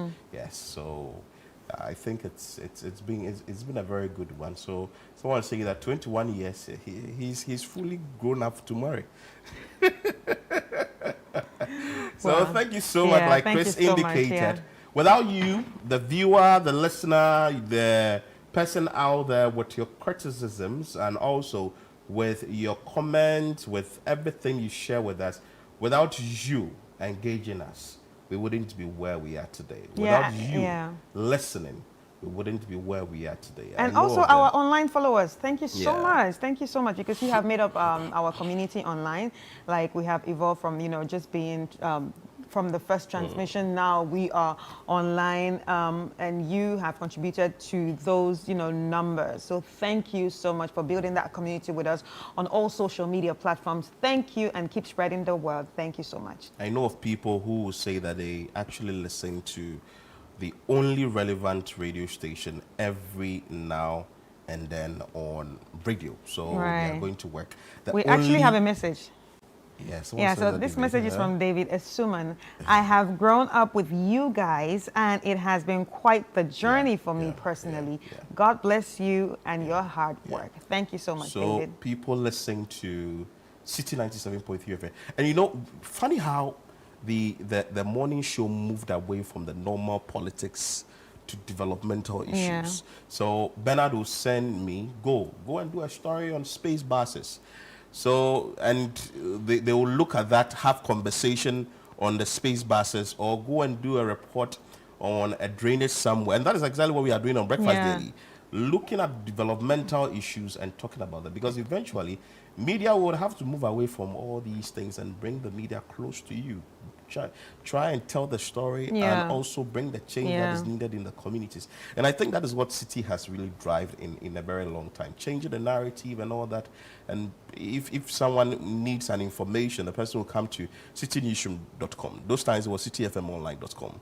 And if somebody wants an information or something is happening somewhere, immediately we'll call our line. Instead of maybe going to the police or going to the authorities, the person will call our line and say that, hey, something is happening here or that. So it should be worked on. I think a lot of things have really been done in a very long time. All right, so we have another message here. My name is Stephanie Baker. My father literally never changes the dial in his car. Wow. It's always on your station, and I have adopted that. Hopefully my children will as well. Thank you, Stephanie. Thanks to your father. Shout out to your father. and I like this part too. You're on radio and you use a wrong vocab or you say something which is grammatically wrong. You read a story and there are errors in quick. Somebody will prompt you, or someone will get the notification. Somebody has said something which is bad on air, like and funny how we sit in the studio thinking that nobody is listening, but a lot of people are listening. So, like we keep saying, with you being out there, with your help, with your assistance and all that, that is what has brought us here where we are today. I'm sure that there are a number of things that are going to be rolled out in the coming days to celebrate the 21 years. And we didn't talk about our events, you know. Yes. We've also held it down with events and, you know, all the patrons, all the sponsors. Which one? D2R. Yes. December that's how it actually started, and in metamorphosed into situation, right? Yeah. So, yes. You know Mogo? Yeah, I know Mogo. You know Mogo? I know Mogo. Really? Yes. Yeah, Kojo Akoto Boateng, yes, those times. He used to MC Mogo, and Nick Paco Thompson as well. I know him very well. So a number of people have come through, Loisha Nkrumah and all that. A number of people have really come through. So the media house has really stood the test of time, and it's really brought you all what you need to know for a very long time. So Kweku Biscuits, also from the sales department. The names are coming, but if I say I'll mention, we will not finish on the show. But just celebrate with us. It's 21 years. If you have any message you would want to share with us, definitely our phone lines are open. You can send it to us before 11, before we wrap up the show. But 21 years as we are celebrating City 97.3 FM, and definitely we can't disassociate ourselves from it, because City and Channel one family. For that reason, we will have to also talk about it very well. But we have a message before we go. Yeah. So Philip Mante here. I've always wondered how you hosts and presenters do what you do, and how you keep your composure in all things, being attacked, assaulted, and treated poorly, and yet you give us such good content. Long live City 97.3 FM. It's not easy. I don't know if you know of Franklin. I've forgotten to say. We had him here. Yeah, Franklin. I remember him very well. He actually went to cover a demonstration at Old Fadama, which is the Agbogloshi side. Yeah. And he met Cephas Arthur, then who was with the Public Relations Department at the Ghana Police Service. And you can hear a voice of Franklin actually chasing Cephas Arthur and asking him why he is fleeing the crime scene. And I think that audio is mostly played on Peace FM in the mornings or that. So a number of people have really put their lives on the line. They've sacrificed to bring you that beautiful content you've been enjoying. And also, people have stayed awake for a very long time. Sometimes you would have to go and file a report as early as 5 a.m. or 4 a.m. You would have to stay through the night filing report. You'd have to be reading. Mind you, when we are doing the reports, we are looking at the backstories of all that. Example would be Bernard Avle, before he would come on breakfast show, which he has done for 20 to 21 years.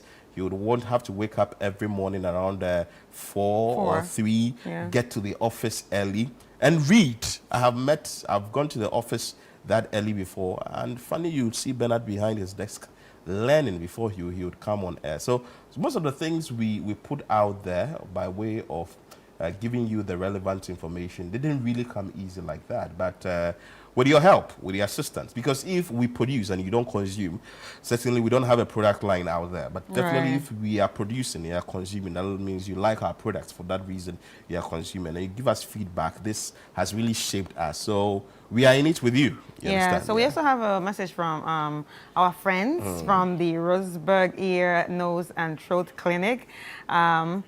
That's Dr. Neo Budai. He said, congrats to you all on your 21st anniversary. Good job and keep going. Thank you so much, Doc. Beautiful. So we've said enough about the 21 years. We go for a quick break. But when we come back, we will zoom straight into our communities again and hammer more on sanitation issues. Stay with us.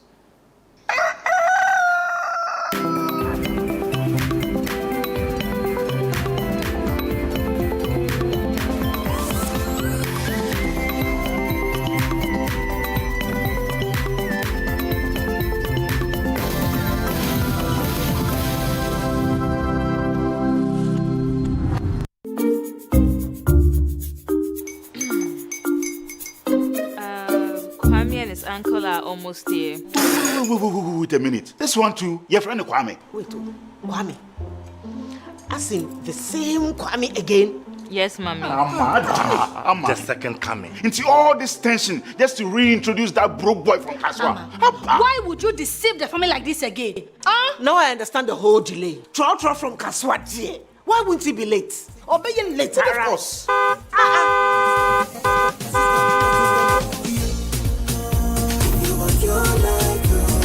Star 712 hash, star 712 hash. Yeah, you go be the luckiest. Go be from Georgia, be luckiest. From not the block, she be luckiest. Me and you go be lucky, luckiest. No matter why you're lucky, everybody go be the luckiest. That's Kwame!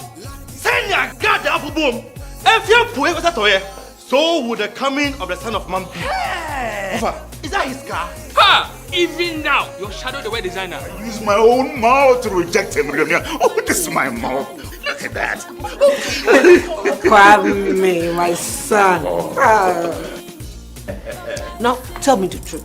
How did this all happen? Oh, Mommy, simple direction. Mr. Good Luck no check me well. Yeah, man. Easy kwa. Or dial star 712 hash. The devil is a liar. He picked his ticket and entered his lucky 5-digit number. How much birthday? Oh, how romantic. And he followed the prompts. Yes. And then boom, confirmation test. One quick, pick 5 numbers for me, okay? I'm feeling like 7. Dial star 712 hash. Choose your ticket. Enter your lucky number. Follow the prompt and let destiny handle the You see how they love you now? Yo, baby, our family permission. Before December, may release a motivational album. Patapa, my super. This promotion is regulated by the NLA on the Caritas platform. This tote pays 3 salaries. This book keeps 2 children in school. This cream supports 5 households. Every product creates a job. AfriQuality. Buy African, build Africa. This November, something amazing is coming to Accra. Are you a farmer with fresh produce? Are you into fish farming, poultry or livestock? Then get ready for the November edition of the AgriFair 2025. Yes, AgriFair 2025. It's happening on Friday the 28th to Sunday the 30th of November. It's happening at the Ifosadan Children's Park and it's 10 a.m. to 6 p.m. each day. It's the ultimate weekend marketplace. From fruits and vegetables to poultry, livestock and fish to agro-inputs and processing machinery. All at unbeatable farm gate prices. Whether you're selling or buying, this is your chance to connect, trade and grow. Enjoy the freshest farm produce, sizzling kebabs, and a vibrant marketplace atmosphere all in one space. Register now and secure your spot. Call 0558-973-973 for more information. AgriFair 2025, where culture meets innovation.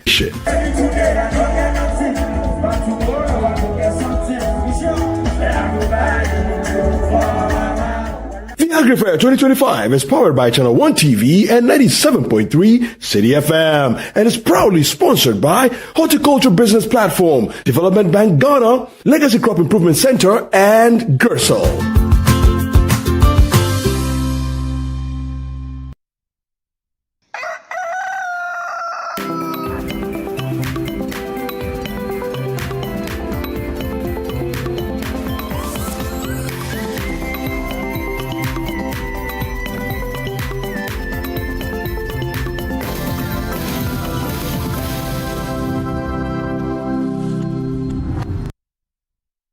We are grateful that you stay with us here on Breakfast Daily on Channel 1 TV. We said we would go back to our communities, but there is an issue in South Galilee, and today we are actually dedicating the whole segment for sanitation issues. Let's take you to Galilee. Let's bring you this report filed by Central Regional Correspondent who happened to be closer to the place and also filed this report about sanitation in Galilee. The Galilea Market is one of the municipality's major food trading hubs, home to the Tilapia Market, Coconut Oil Market, and the popular local Jen Akpeteshi Market. But the choked drains and foul stench around the area paint a disturbing picture of neglect. Residents say they constantly see people dumping refuse directly into open drains, but admit they feel powerless to stop the practice. Mponchirani nsuo tosa adaji ni fie ho mitimi bre papa na babi a medampo nsuo no ewuram. Living in such conditions, residents say, has become extremely difficult and unhealthy. When it's raining heavily, instead of the water to pass through, go down there, look at a different path here. Meaning that we need a gutter here. Gutter ni de kuye because nsuo ta na kakra but nsuo to ya dia and Dabia yale emubon enankofo de bola gumu wono ho anti se nsuo kakra petia na afa begu ha ti age se me papa ya wo hu ni no de adena ya de tiwula no de apiapia. Within the enclave also lies a waste transfer station that is virtually turned into a landfill site. Containers and tricycles belonging to waste management firms Sisbros and Zoom Lion are stationed here. But the facility is poorly managed, deepening residents' frustration. Trouble my and say, "Go if you cry, ya could be our Bahadana cry, but I could be new, but I could be near right to be nice yourself. So, Homo ye names you know, no more the board than be Omutu." Workers at the site operate without protective gear, exposing themselves to health and safety risks.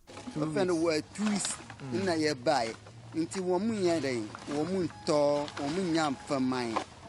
But ye bay then company na a pony. Into a nutina, Mr. Hanu, I say a day, Ukraine, who say, Bola or Topun, a nutina me here, can.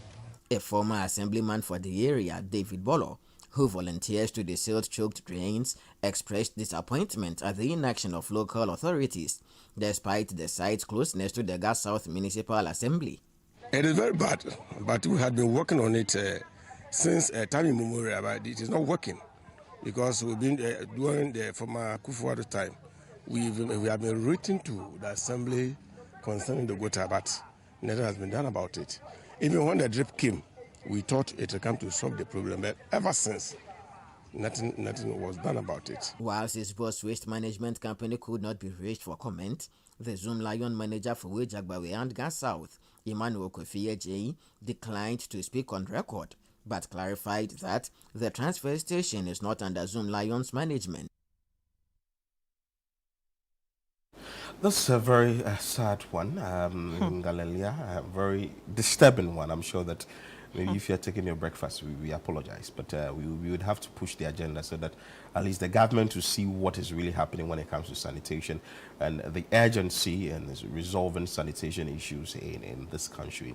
Akwesiado, who is our man who filed this report, is joining us live. Akwesi, good morning. Good morning, Philip and Chris. Hi, good morning. Akwesi, I like your brevity. I like the fact that you were able to go to the place and you stood there to file this report. How was the feeling like when you were filing this report in such an environment? Not a very pleasant one. You can imagine stepping on uncollected refuse that has been tied up for several months, containing some amount of water and all that. And then at a point, because I wanted to speak to this guy who works at the site, I had to climb one of the tricycles. And I didn't want to touch the tricycles at all. So I had to literally jump on the tricycle. So you can see that this wasn't pleasant at all. And if I just visited the place for just once is telling you that this is not a pleasant situation, then you can imagine the kind of traumatic experience people are having in the area, because the stench here is that bad. And imagine frogs entering into your room. Imagine floodwater carrying refuse from the landfill site into your room or compound anytime it rains. This is not something that people can live by. Wow. And do you know how long this situation has been? It's been here for a very long time. So let me say that previously I resided in this area. There's an estate here. That was where I resided, and I lived here for about 2 years. Then I left, and I've spent 2 years at my current place of residence. So it means that it has been here for a very long time, for close to a decade. But you see, the residents here thought that something was going to be done about the situation, considering the fact that the Gas South Municipal Assembly constructed its office right within this area as far back as 2018. So the idea was that, now that we are having the assembly getting closer to us, it means that something urgent was going to be done about the situation. But since then, nothing has been done, and the problem keeps compounding. Right. So talking about compounding, does this compound of refuse actually cause health problems in the area? Please come again, Chris. Are there health problems in the area? And if yes, what kind of health problems have you noticed or have they recorded in the area? Okay, exactly. So we spoke to a former assembly member of the place, and what he told us is that there are cases where they record cholera diseases among residents, and then also a number of malaria cases, because there are mosquitoes that breed in the tube gutters here. And let me also emphasize that this area we're speaking about is one of the major food markets within the municipality. So we have, the market is been divided into 3 parts. So we have that part where staples are sold, and then we have the tilapia market. This tilapia market serves mostly almost all the entire central region, because there's no tilapia market in the central region apart from this one. So apart from serving Gas South in the greater Accra region, it is also serving the central region. Then we have this market here where they sell coconut oil and then akpeteshi. And then the coconut oil, I am told that after they are brought from the western region to this place, it is further transported to Accra for the final sale. So it looks as if this place is just a transit point for the coconut oil. And you can imagine the number of people who are eating from this particular market. And so it is not just about the Galilea community that is at the risk of having diseases, but rather several other municipalities stand to be affected should nothing be done about this current situation we are witnessing here. Wow. You are very brave and to have been in this area to file this report. But in the area, I saw that the drain is choked. Is that the only drain they have there? And they did tell you how often maybe they desilted this drain or also went back on this sanitation drive, especially when the president of the day has indicated that we should embark on this cleanup exercise once a month. That is the first Saturday of every month. Okay, so let me give a vivid description of the area, then I come to your question. So this happens to be the lowest part of this community. So we have the flyover with drains connecting to the community. Then we have, you can see clearly from my back, the Gashouse Municipal Assembly is right here. So there are other drains also coming from that end. But it is when it gets to just a few meters away from where I stand, the drains have not been constructed. So this is just an open gutter. And some residents have been dumping refuse directly into the drains. So when it rains, it washes the refuse to this open gutter, and then it is stuck there. I've just seen the assemblyman, the former assemblyman, passing by. So he volunteers, and then once in a while, he would collect some amount of the refuse just to give the stagnated water some sort of passage. Talking about the sanitation exercise, I haven't seen much being done within this particular community so far as the National Sanitation Day exercise is concerned. So if nothing is done, this will be left like that, and people will be going about their day-to-day activities with filth all over them, and also drains choked. Is that what it is? Look, so the first container that is closer to the drain is the shop of a seamstress. A few meters closer to it is a local eatery. Someone is preparing banku and then frying fish. There are people seated and they are eating.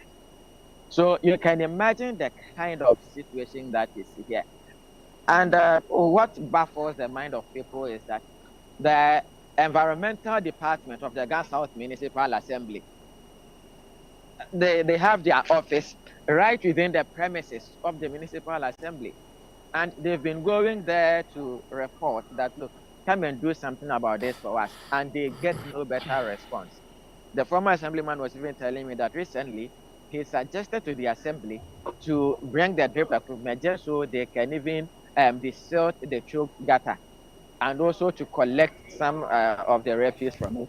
And he still not had any response from them. And then talking about the landfill site, which is creating the bigger mess.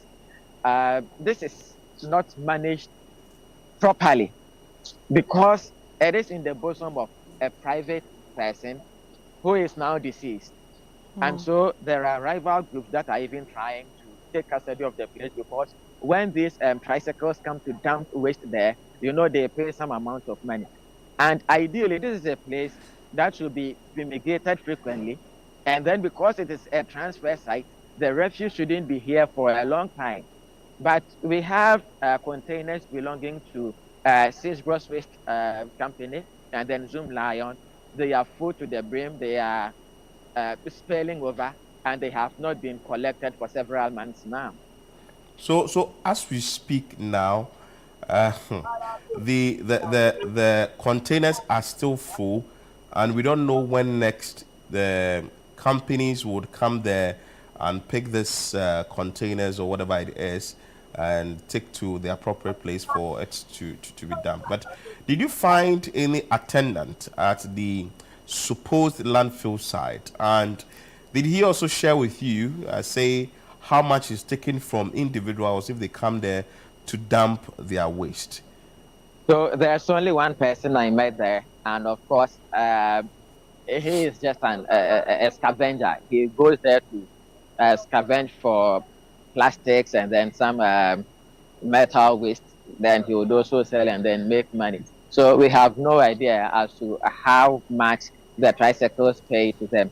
But what we do know that the place is not properly managed, and the Gashouse Municipal Assembly, from what we have gathered, is aware of the situation. Because I contacted the area manager for Zoom Lion, and then he told me that ideally what should be happening is that this transfer site should be managed by a competent waste management company, say Zoom Lion. so that they bear responsibility for everything that happens there. Talking about the Zoom Lions containers that are in the area, he told me that it is the assembly that decided to place the containers there, but not a decision that came from Zoom Lion. All right, but how do the people of that area feel exactly?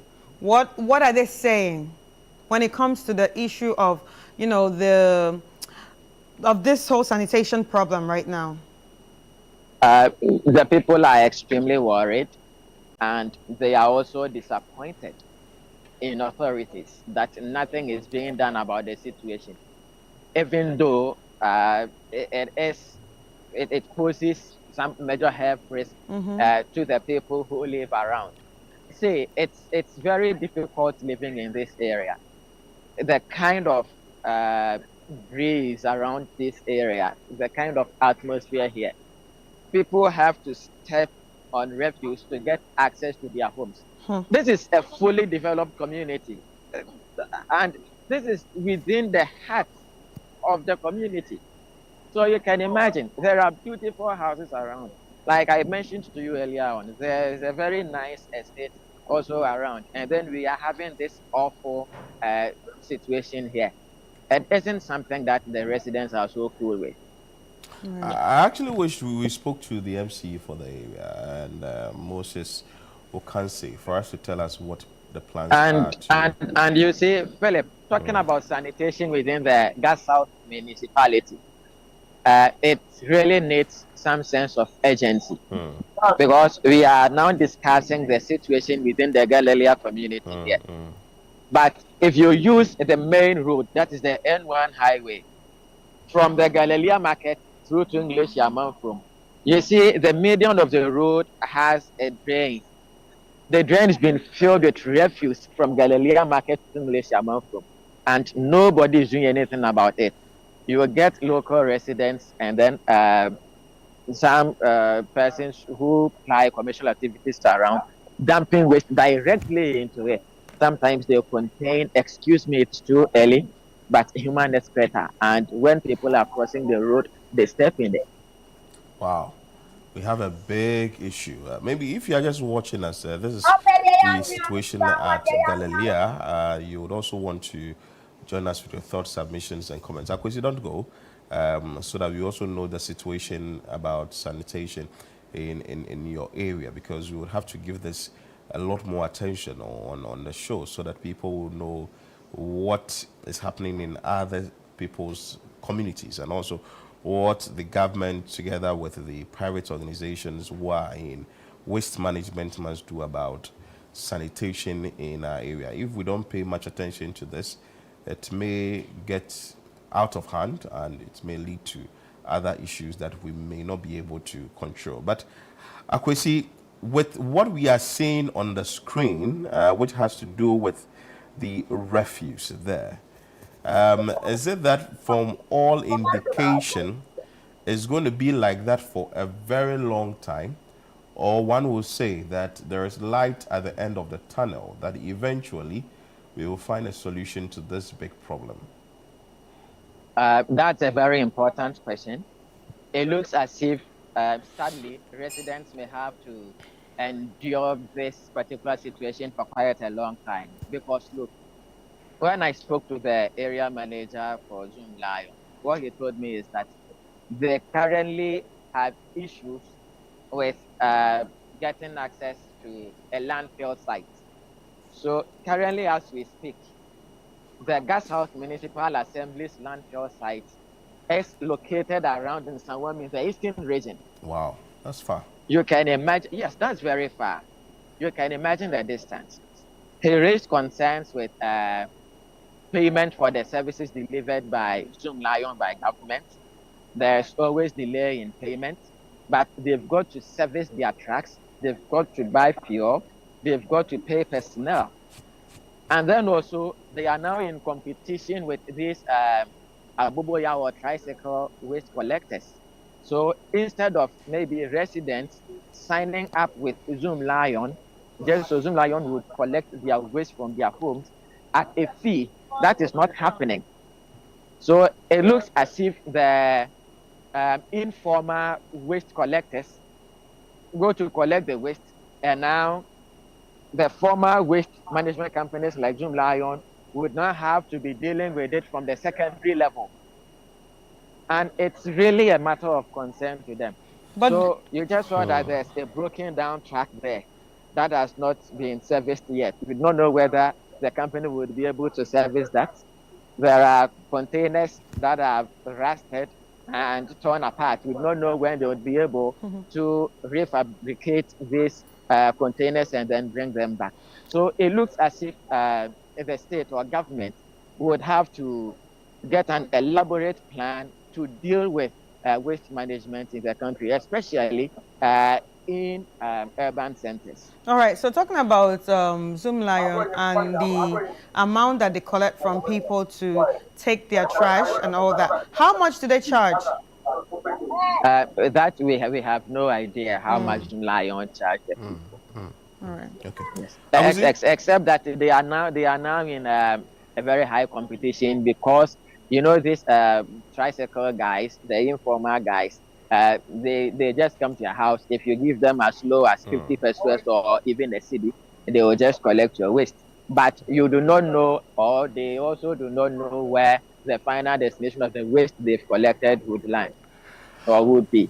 Akwesi, thank you so much for your time. Akwesi Ado is our Central Regional Correspondent. He brought us that troubling news at Galilee. Mind you, we are bringing you issues on sanitation and watching what we are seeing on screen and hearing what we are hearing. It tells you that we need a bigger plan and approach towards the fight against illegal or haphazard disposal of waste. If we are fighting galamsey, we should look at the ways we can also deal with sanitation, because eventually sanitation or improper waste management can also affect our water bodies if we do not know. We were here when Otibles, who is the committee chair in Parliament on sanitation and water, also made mention of the fact that though we are fighting galamsey, we should look at the issue with sanitation, which is also affecting our water body. Listening to Akwesi and from what he has said, Galilee, if you are in that area, you may not know where a fly will lie and would come and settle on your foot, and you would be sick. We've been learning. The issue of the oils that we buy. Exactly. We've been learning this in school for a very long time. Science, Greek, whatever it is, social studies and all that. But this is the reality. We have to move away from this. So we're just pleading with the government. For us here, we keep saying we can talk about it. We can also tell the story and push the agenda and also demand the change that is needed within our community. So that is by way of visiting the communities. So definitely we'll bring you another issue on sanitation maybe next week on the show. But for now, let's bring you entertainment highlights. Well, hello and welcome to Entertainment Highlights on Breakfast Daily. My name is Ni Komete Kome, and this is proudly powered by GhanaWeekend.com. Now to our first highlight. The forecourt of the Bubong Chief's Palace came alive with vibrant music, dance, and storytelling during this year's Linujil Festival, hosted by Ubowumbe Dawuni. The event celebrated unity and heritage, highlighted by a thrilling homecoming performance from the multiple Grammy-nominated artist Rocky Dawuni, who energized the crowd with his signature blend of culture and rhythm. Also performing was Alid Muhammad of Playing for Change fame. Co-produced by Carrie Sullivan and supported by Ghana Tourism Authority and local partners, the festival showcased the enduring power of Ghanaian tradition and music to unite communities. Now to our next highlight. President John Dramani Mahama has congratulated Egyptian President Abdel Fattah el-Sisi and the people of Egypt on the grand opening of the Grand Egyptian Museum near the Giza Pyramids, describing it as a historic night in Cairo. Mahama hailed the achievement as a milestone in global cultural preservation. The museum, one of the largest ever built, will showcase thousands of ancient artifacts, including the complete Tutankhamun collection, many displayed together for the first time. Mahama commended Egypt's dedication to protecting its heritage, noting the museum's potential to boost tourism, research, and international cultural exchange. Now to our next highlight. The National Theatre of Ghana has relaunched its music education department with an open day celebration held on November 2, 2025 in Accra. The event united students, educators, and cultural figures in a showcase of dance, drama, and music, emphasizing the value of arts in education. Director of the National Symphony Orchestra, Mr. Atukweisen, reaffirmed the theatre's dedication to nurturing creativity, while acting executive director Mr. Henry Herbert Malm linked the initiative to the government's 24-hour economy policy aimed at boosting opportunities for creative professionals. Sponsored by Twellium Industries Company, the relaunch marks a new era for arts education and Ghana's cultural development. Now to our next highlight. Now, global anticipation is building as the Recording Academy prepares to announce the 2026 Grammy Awards nominations on November 7, 2025. The nominations will stream live on the Academy's YouTube channel and live.grammy.com, spotlighting top artists, producers, and songwriters who have defined the year in music. Fans are eagerly awaiting key categories, including Best African Music Performance, Album of the Year, and Best New Artist. The Academy has launched social media campaigns to boost engagement as excitement mounts for the world's most prestigious celebration of musical excellence. Now to our next highlight. Michael Jackson has once again topped Forbes' list of the highest paid dead celebrities of 2025, earning an estimated $105 million over the past year. His estate, which has generated $3.5 billion since his death in 2009, continues to dominate through major deals such as a $600 million sale of a 50% stake in his catalog to Sony Music. Beyond royalties, Jackson's legacy thrives through ventures like Michael Jackson 1 in Las Vegas, MJ the Musical, and the upcoming biopic Michael, starring Jafar Jackson. With his global influence and financial power, Jackson remains unmatched among late music icons. Now let's get into Channel One TV's Top 10 Countdown. Number 10. Anything me go me fight. Share me karma, so me say no, say brother share me side. Anything me jam my cries. Doing this all my life. They treat me castle, no I don't me a power. Yes, you more be a friend. Phone it at DND. Yeah, King Guy DNP. Phone it at DND. Yeah, King Guy DNP. Number 8. One side. Shoulder. One side. Shoulder. It's over to my number. And I remember we email. Number 7.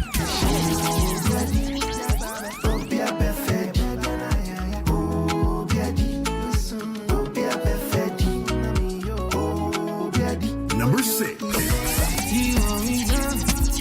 No be one paper we they live this life. If you bring bad vibes, I go exit chat to you alive. See what we done. Number 5. But yes, say my fault. Plenty things I am go. Now so ya na me go. Number 4.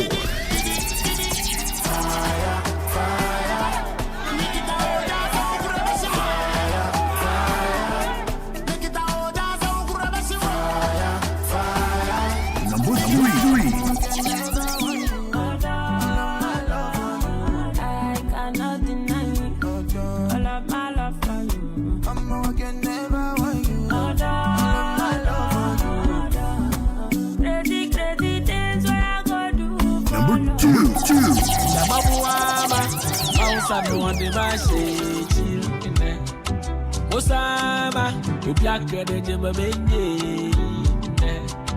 Obuama, Mausa no one the message. Osama, you black the jibba benye. Number 1.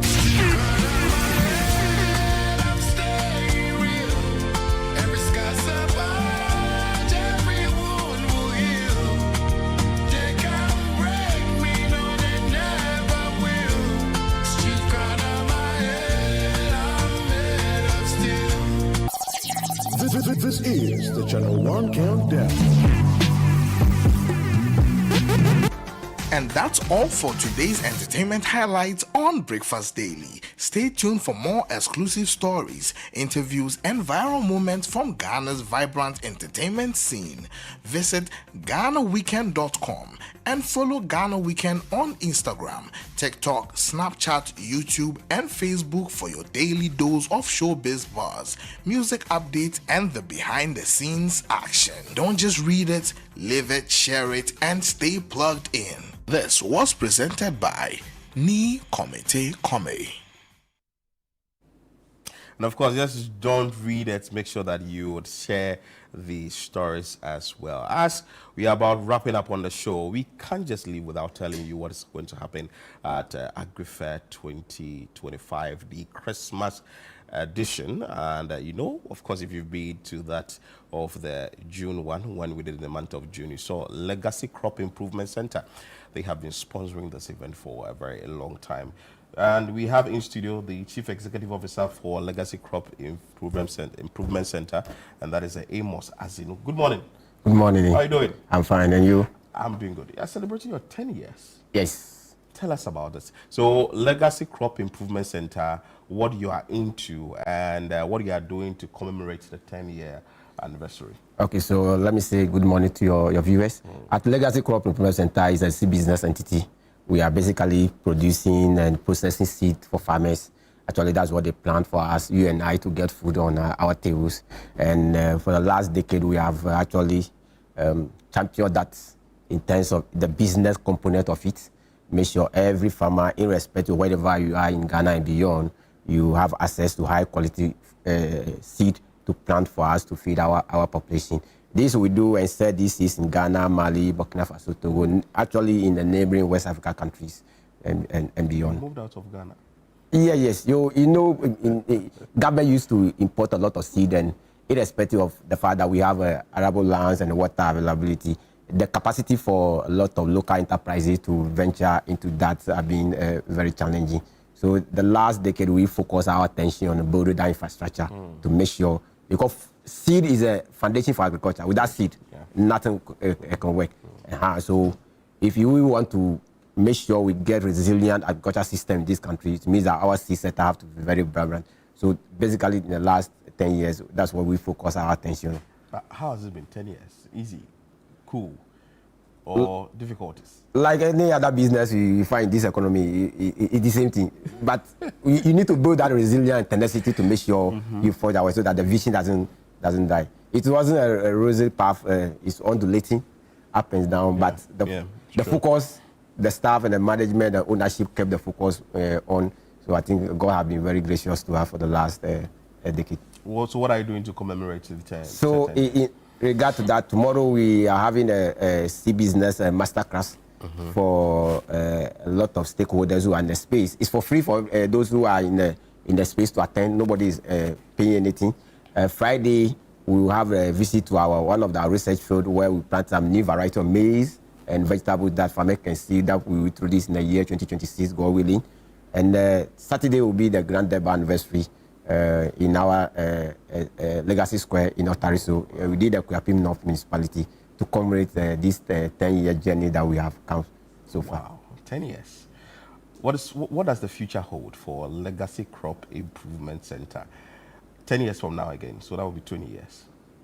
Yeah, so 10 years ago, when we held our first meeting, I remember very well somewhere in Koforidua, it was just to set the pace and change the narrative of the sea business landscape in Ghana. And I think we promised ourselves that we wanted to build one of the smartest sea business center in this country. I think we have done that. How it came about, I cannot tell, but I think that aim achieved. And this year, too, Legacy have won the a C Business Award in India, in the like of all the ETG in the world, the India big companies, all of them are awarded in that conference. So that recognition of putting Ghana C Business in the global stage, we hope that the next decade will do bigger things and actually set the proper pace for others to know that, oh, it's doable. We cannot continue doing business as usual. We have to do it locally. Beautiful. And this month, 28th, 29th, 30th, is the next edition of AgriFair. Are you sponsoring again? Yeah, so you know our business is agriculture. Yeah. So anything that has to do with agriculture, if legacy is not part of it, it's not complete. So surely we'll be there. We'll be one of the sponsors in it. So you have to be part of it for it to be complete. If you are not there, even if you say you don't like us, we'll be there. We'll come there ourselves to make sure the story is complete. So we shall be there. We encourage all the patrons. The last one we did in the Jew, I think it was very massive. It was this one. People should just come in a space for the Christmas, and or they should not come also with an empty pocket too, because there will be a lot of stuff for people to gather for the Christmas and the New Year. Wow. So are you saying that they should come there in their numbers, and when they come, they should look for the stands of Legacy Crop Improvement Center? Yeah, not only Legacy, but we will also be there. Other value chain artists in agriculture value chain will also be there. Everything people need for this agri-fair, they will get it. Beautiful. Yeah. Final words from you before you take leave of us, especially with your 10 years and also what people should look out for and how people can also get in touch with you if they want to do business with Legacy Crop Improvement Center. Okay, so I think I will take this opportunity to thank my stakeholders, the staff of Legacy and other stakeholders who have empowered this journey for the last 10 years. Without them, I'm not sure we are going to be here. If I have anything to say, that's maybe to the state that we find ourselves. Seed is a basic foundation for agriculture. Without having a vibrant seed system, whatever we are doing to empower the agriculture, I'm not sure it's going to work. I will leave you this quote with you, maybe to those who are keeping our gate for agriculture. Means that when you want to control the destiny of the people, you control what they eat. So if we want to unlock the potential of agriculture, or the country to develop, let's make sure agriculture is developed very well. Then we'll get the benefit of all that we are fighting for. Beautiful. Thank you so much for your time. And that is Amos Rutherford Zinu, who is the Chief Executive Officer of Legacy Crop Improvement Center. You have to take your time so that you mention all that for people to really get it and understand. So what we are bringing you today on the show, at least we've poured all out today on the show, and we just keep celebrating with us, CTFM 21 years, and we'll be bringing you more on the show or in the coming days so that you know how we are celebrating the 21st anniversary. And also you have been here with us for a very long time, and we are grateful for that. But this is how we wrap up today's edition of Breakfast Daily here on Channel One TV. Nana Tufo Boatin started, and Chris Carter also joined me in studio, and also previously was on the grounds bringing us up to speed what was happening at the Channel One Gardens. And also we brought you some sanitation stories. Before we leave, I want to say that the government would have to pay keen attention to sanitation, because if the government fails on that score, certainly the entire country and its citizens are doomed. My name is Philip Nihlata. We'll be crossing over to the Public Accounts Committee in Parliament. We understand the Education Ministry is before the Public Accounts Committee. Stay with us and enjoy your day. Emenka University. Oh, hey. What? He was going to ask a question.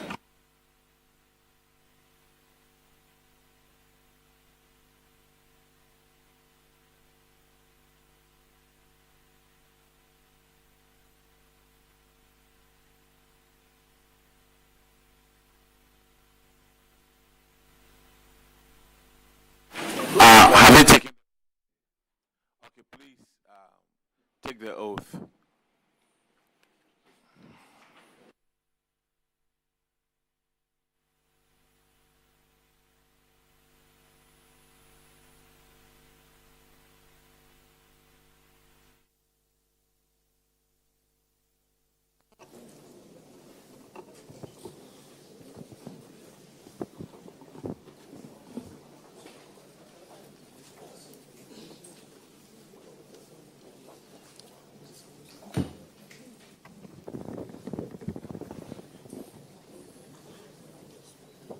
I Jerry Dankwa, swear by the Almighty God. Swear by the Almighty God. That the evidence I shall give before this committee. That the evidence I shall give before this committee. Touching the matter in issue. Touching the matter in issue. Shall be the truth. Shall be the truth. The whole truth. The whole truth. And nothing but the truth. And nothing but the truth. So help me God. So help me God. Could you please introduce yourself to the committee?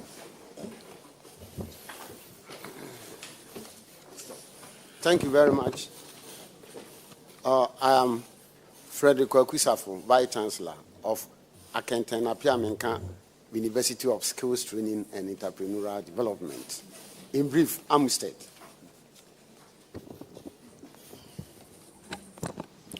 Chair, my name is Augustus Kwabro, the Registrar. Professor Isaac Boatin, the Pro Vice Chancellor. Honorable Chair, my name is Isaac Mafodro, Acting Director of Internal Audit. My name is Professor Dr. Isaac Abunyua, Principal, Santimampo Campus of Amstead. Chair, I'm Opokwamankwa Eric, Acting Director, Works and Physical Development. I'm Gertrude Echampon, Head of Legal Services. Jeff Boachidankwa, Director of Finance.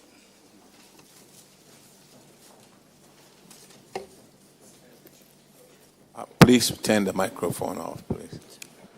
Yes, Honorable OPK will be handling the financials. Yes, thank you very much. I must start. Is that a? I can't. Amstead. All right. Okay. So we realized the surplus of you had a surplus of 51,752,852 in 2023, and if you were to compare this to your 2022 surplus, this is about 266%. And clearly this improvement stems from the higher government subvention, students' fees, and better cost management. So we need to congratulate you for what you are doing. We also realize that your income increased by 62.7%, and it was driven by government support and a 49% rise in student facility user fees. That the students say that I should tell you is too much, so consider them in that regard. But we need to look at your asset revaluations. Are you able to verify the basis and independent verification of the 802% increase in assets? Was there a professional valuation report, and was this approved by your governing council?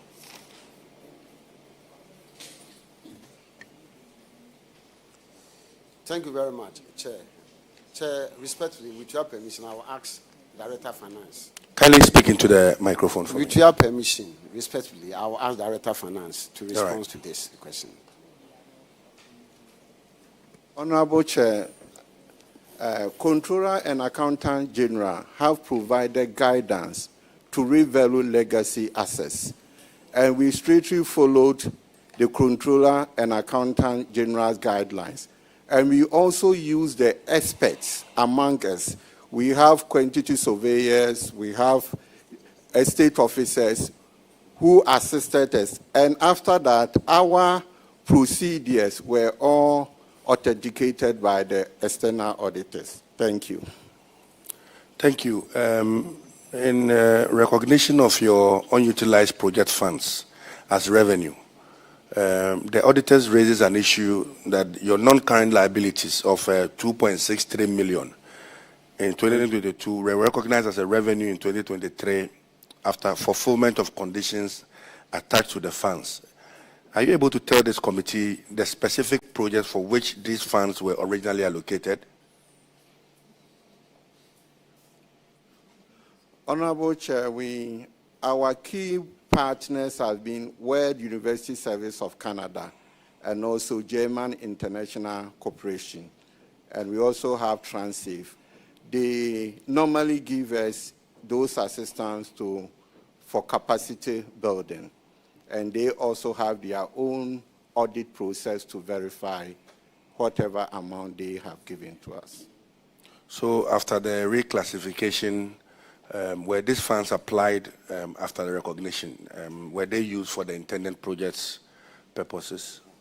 Yes, Honorable Chair. Honorable. All right. Also, when I look at your receivables and your current assets, your current assets increased by 44% to 105 million, mainly due to receivables. What's the composition of your receivables?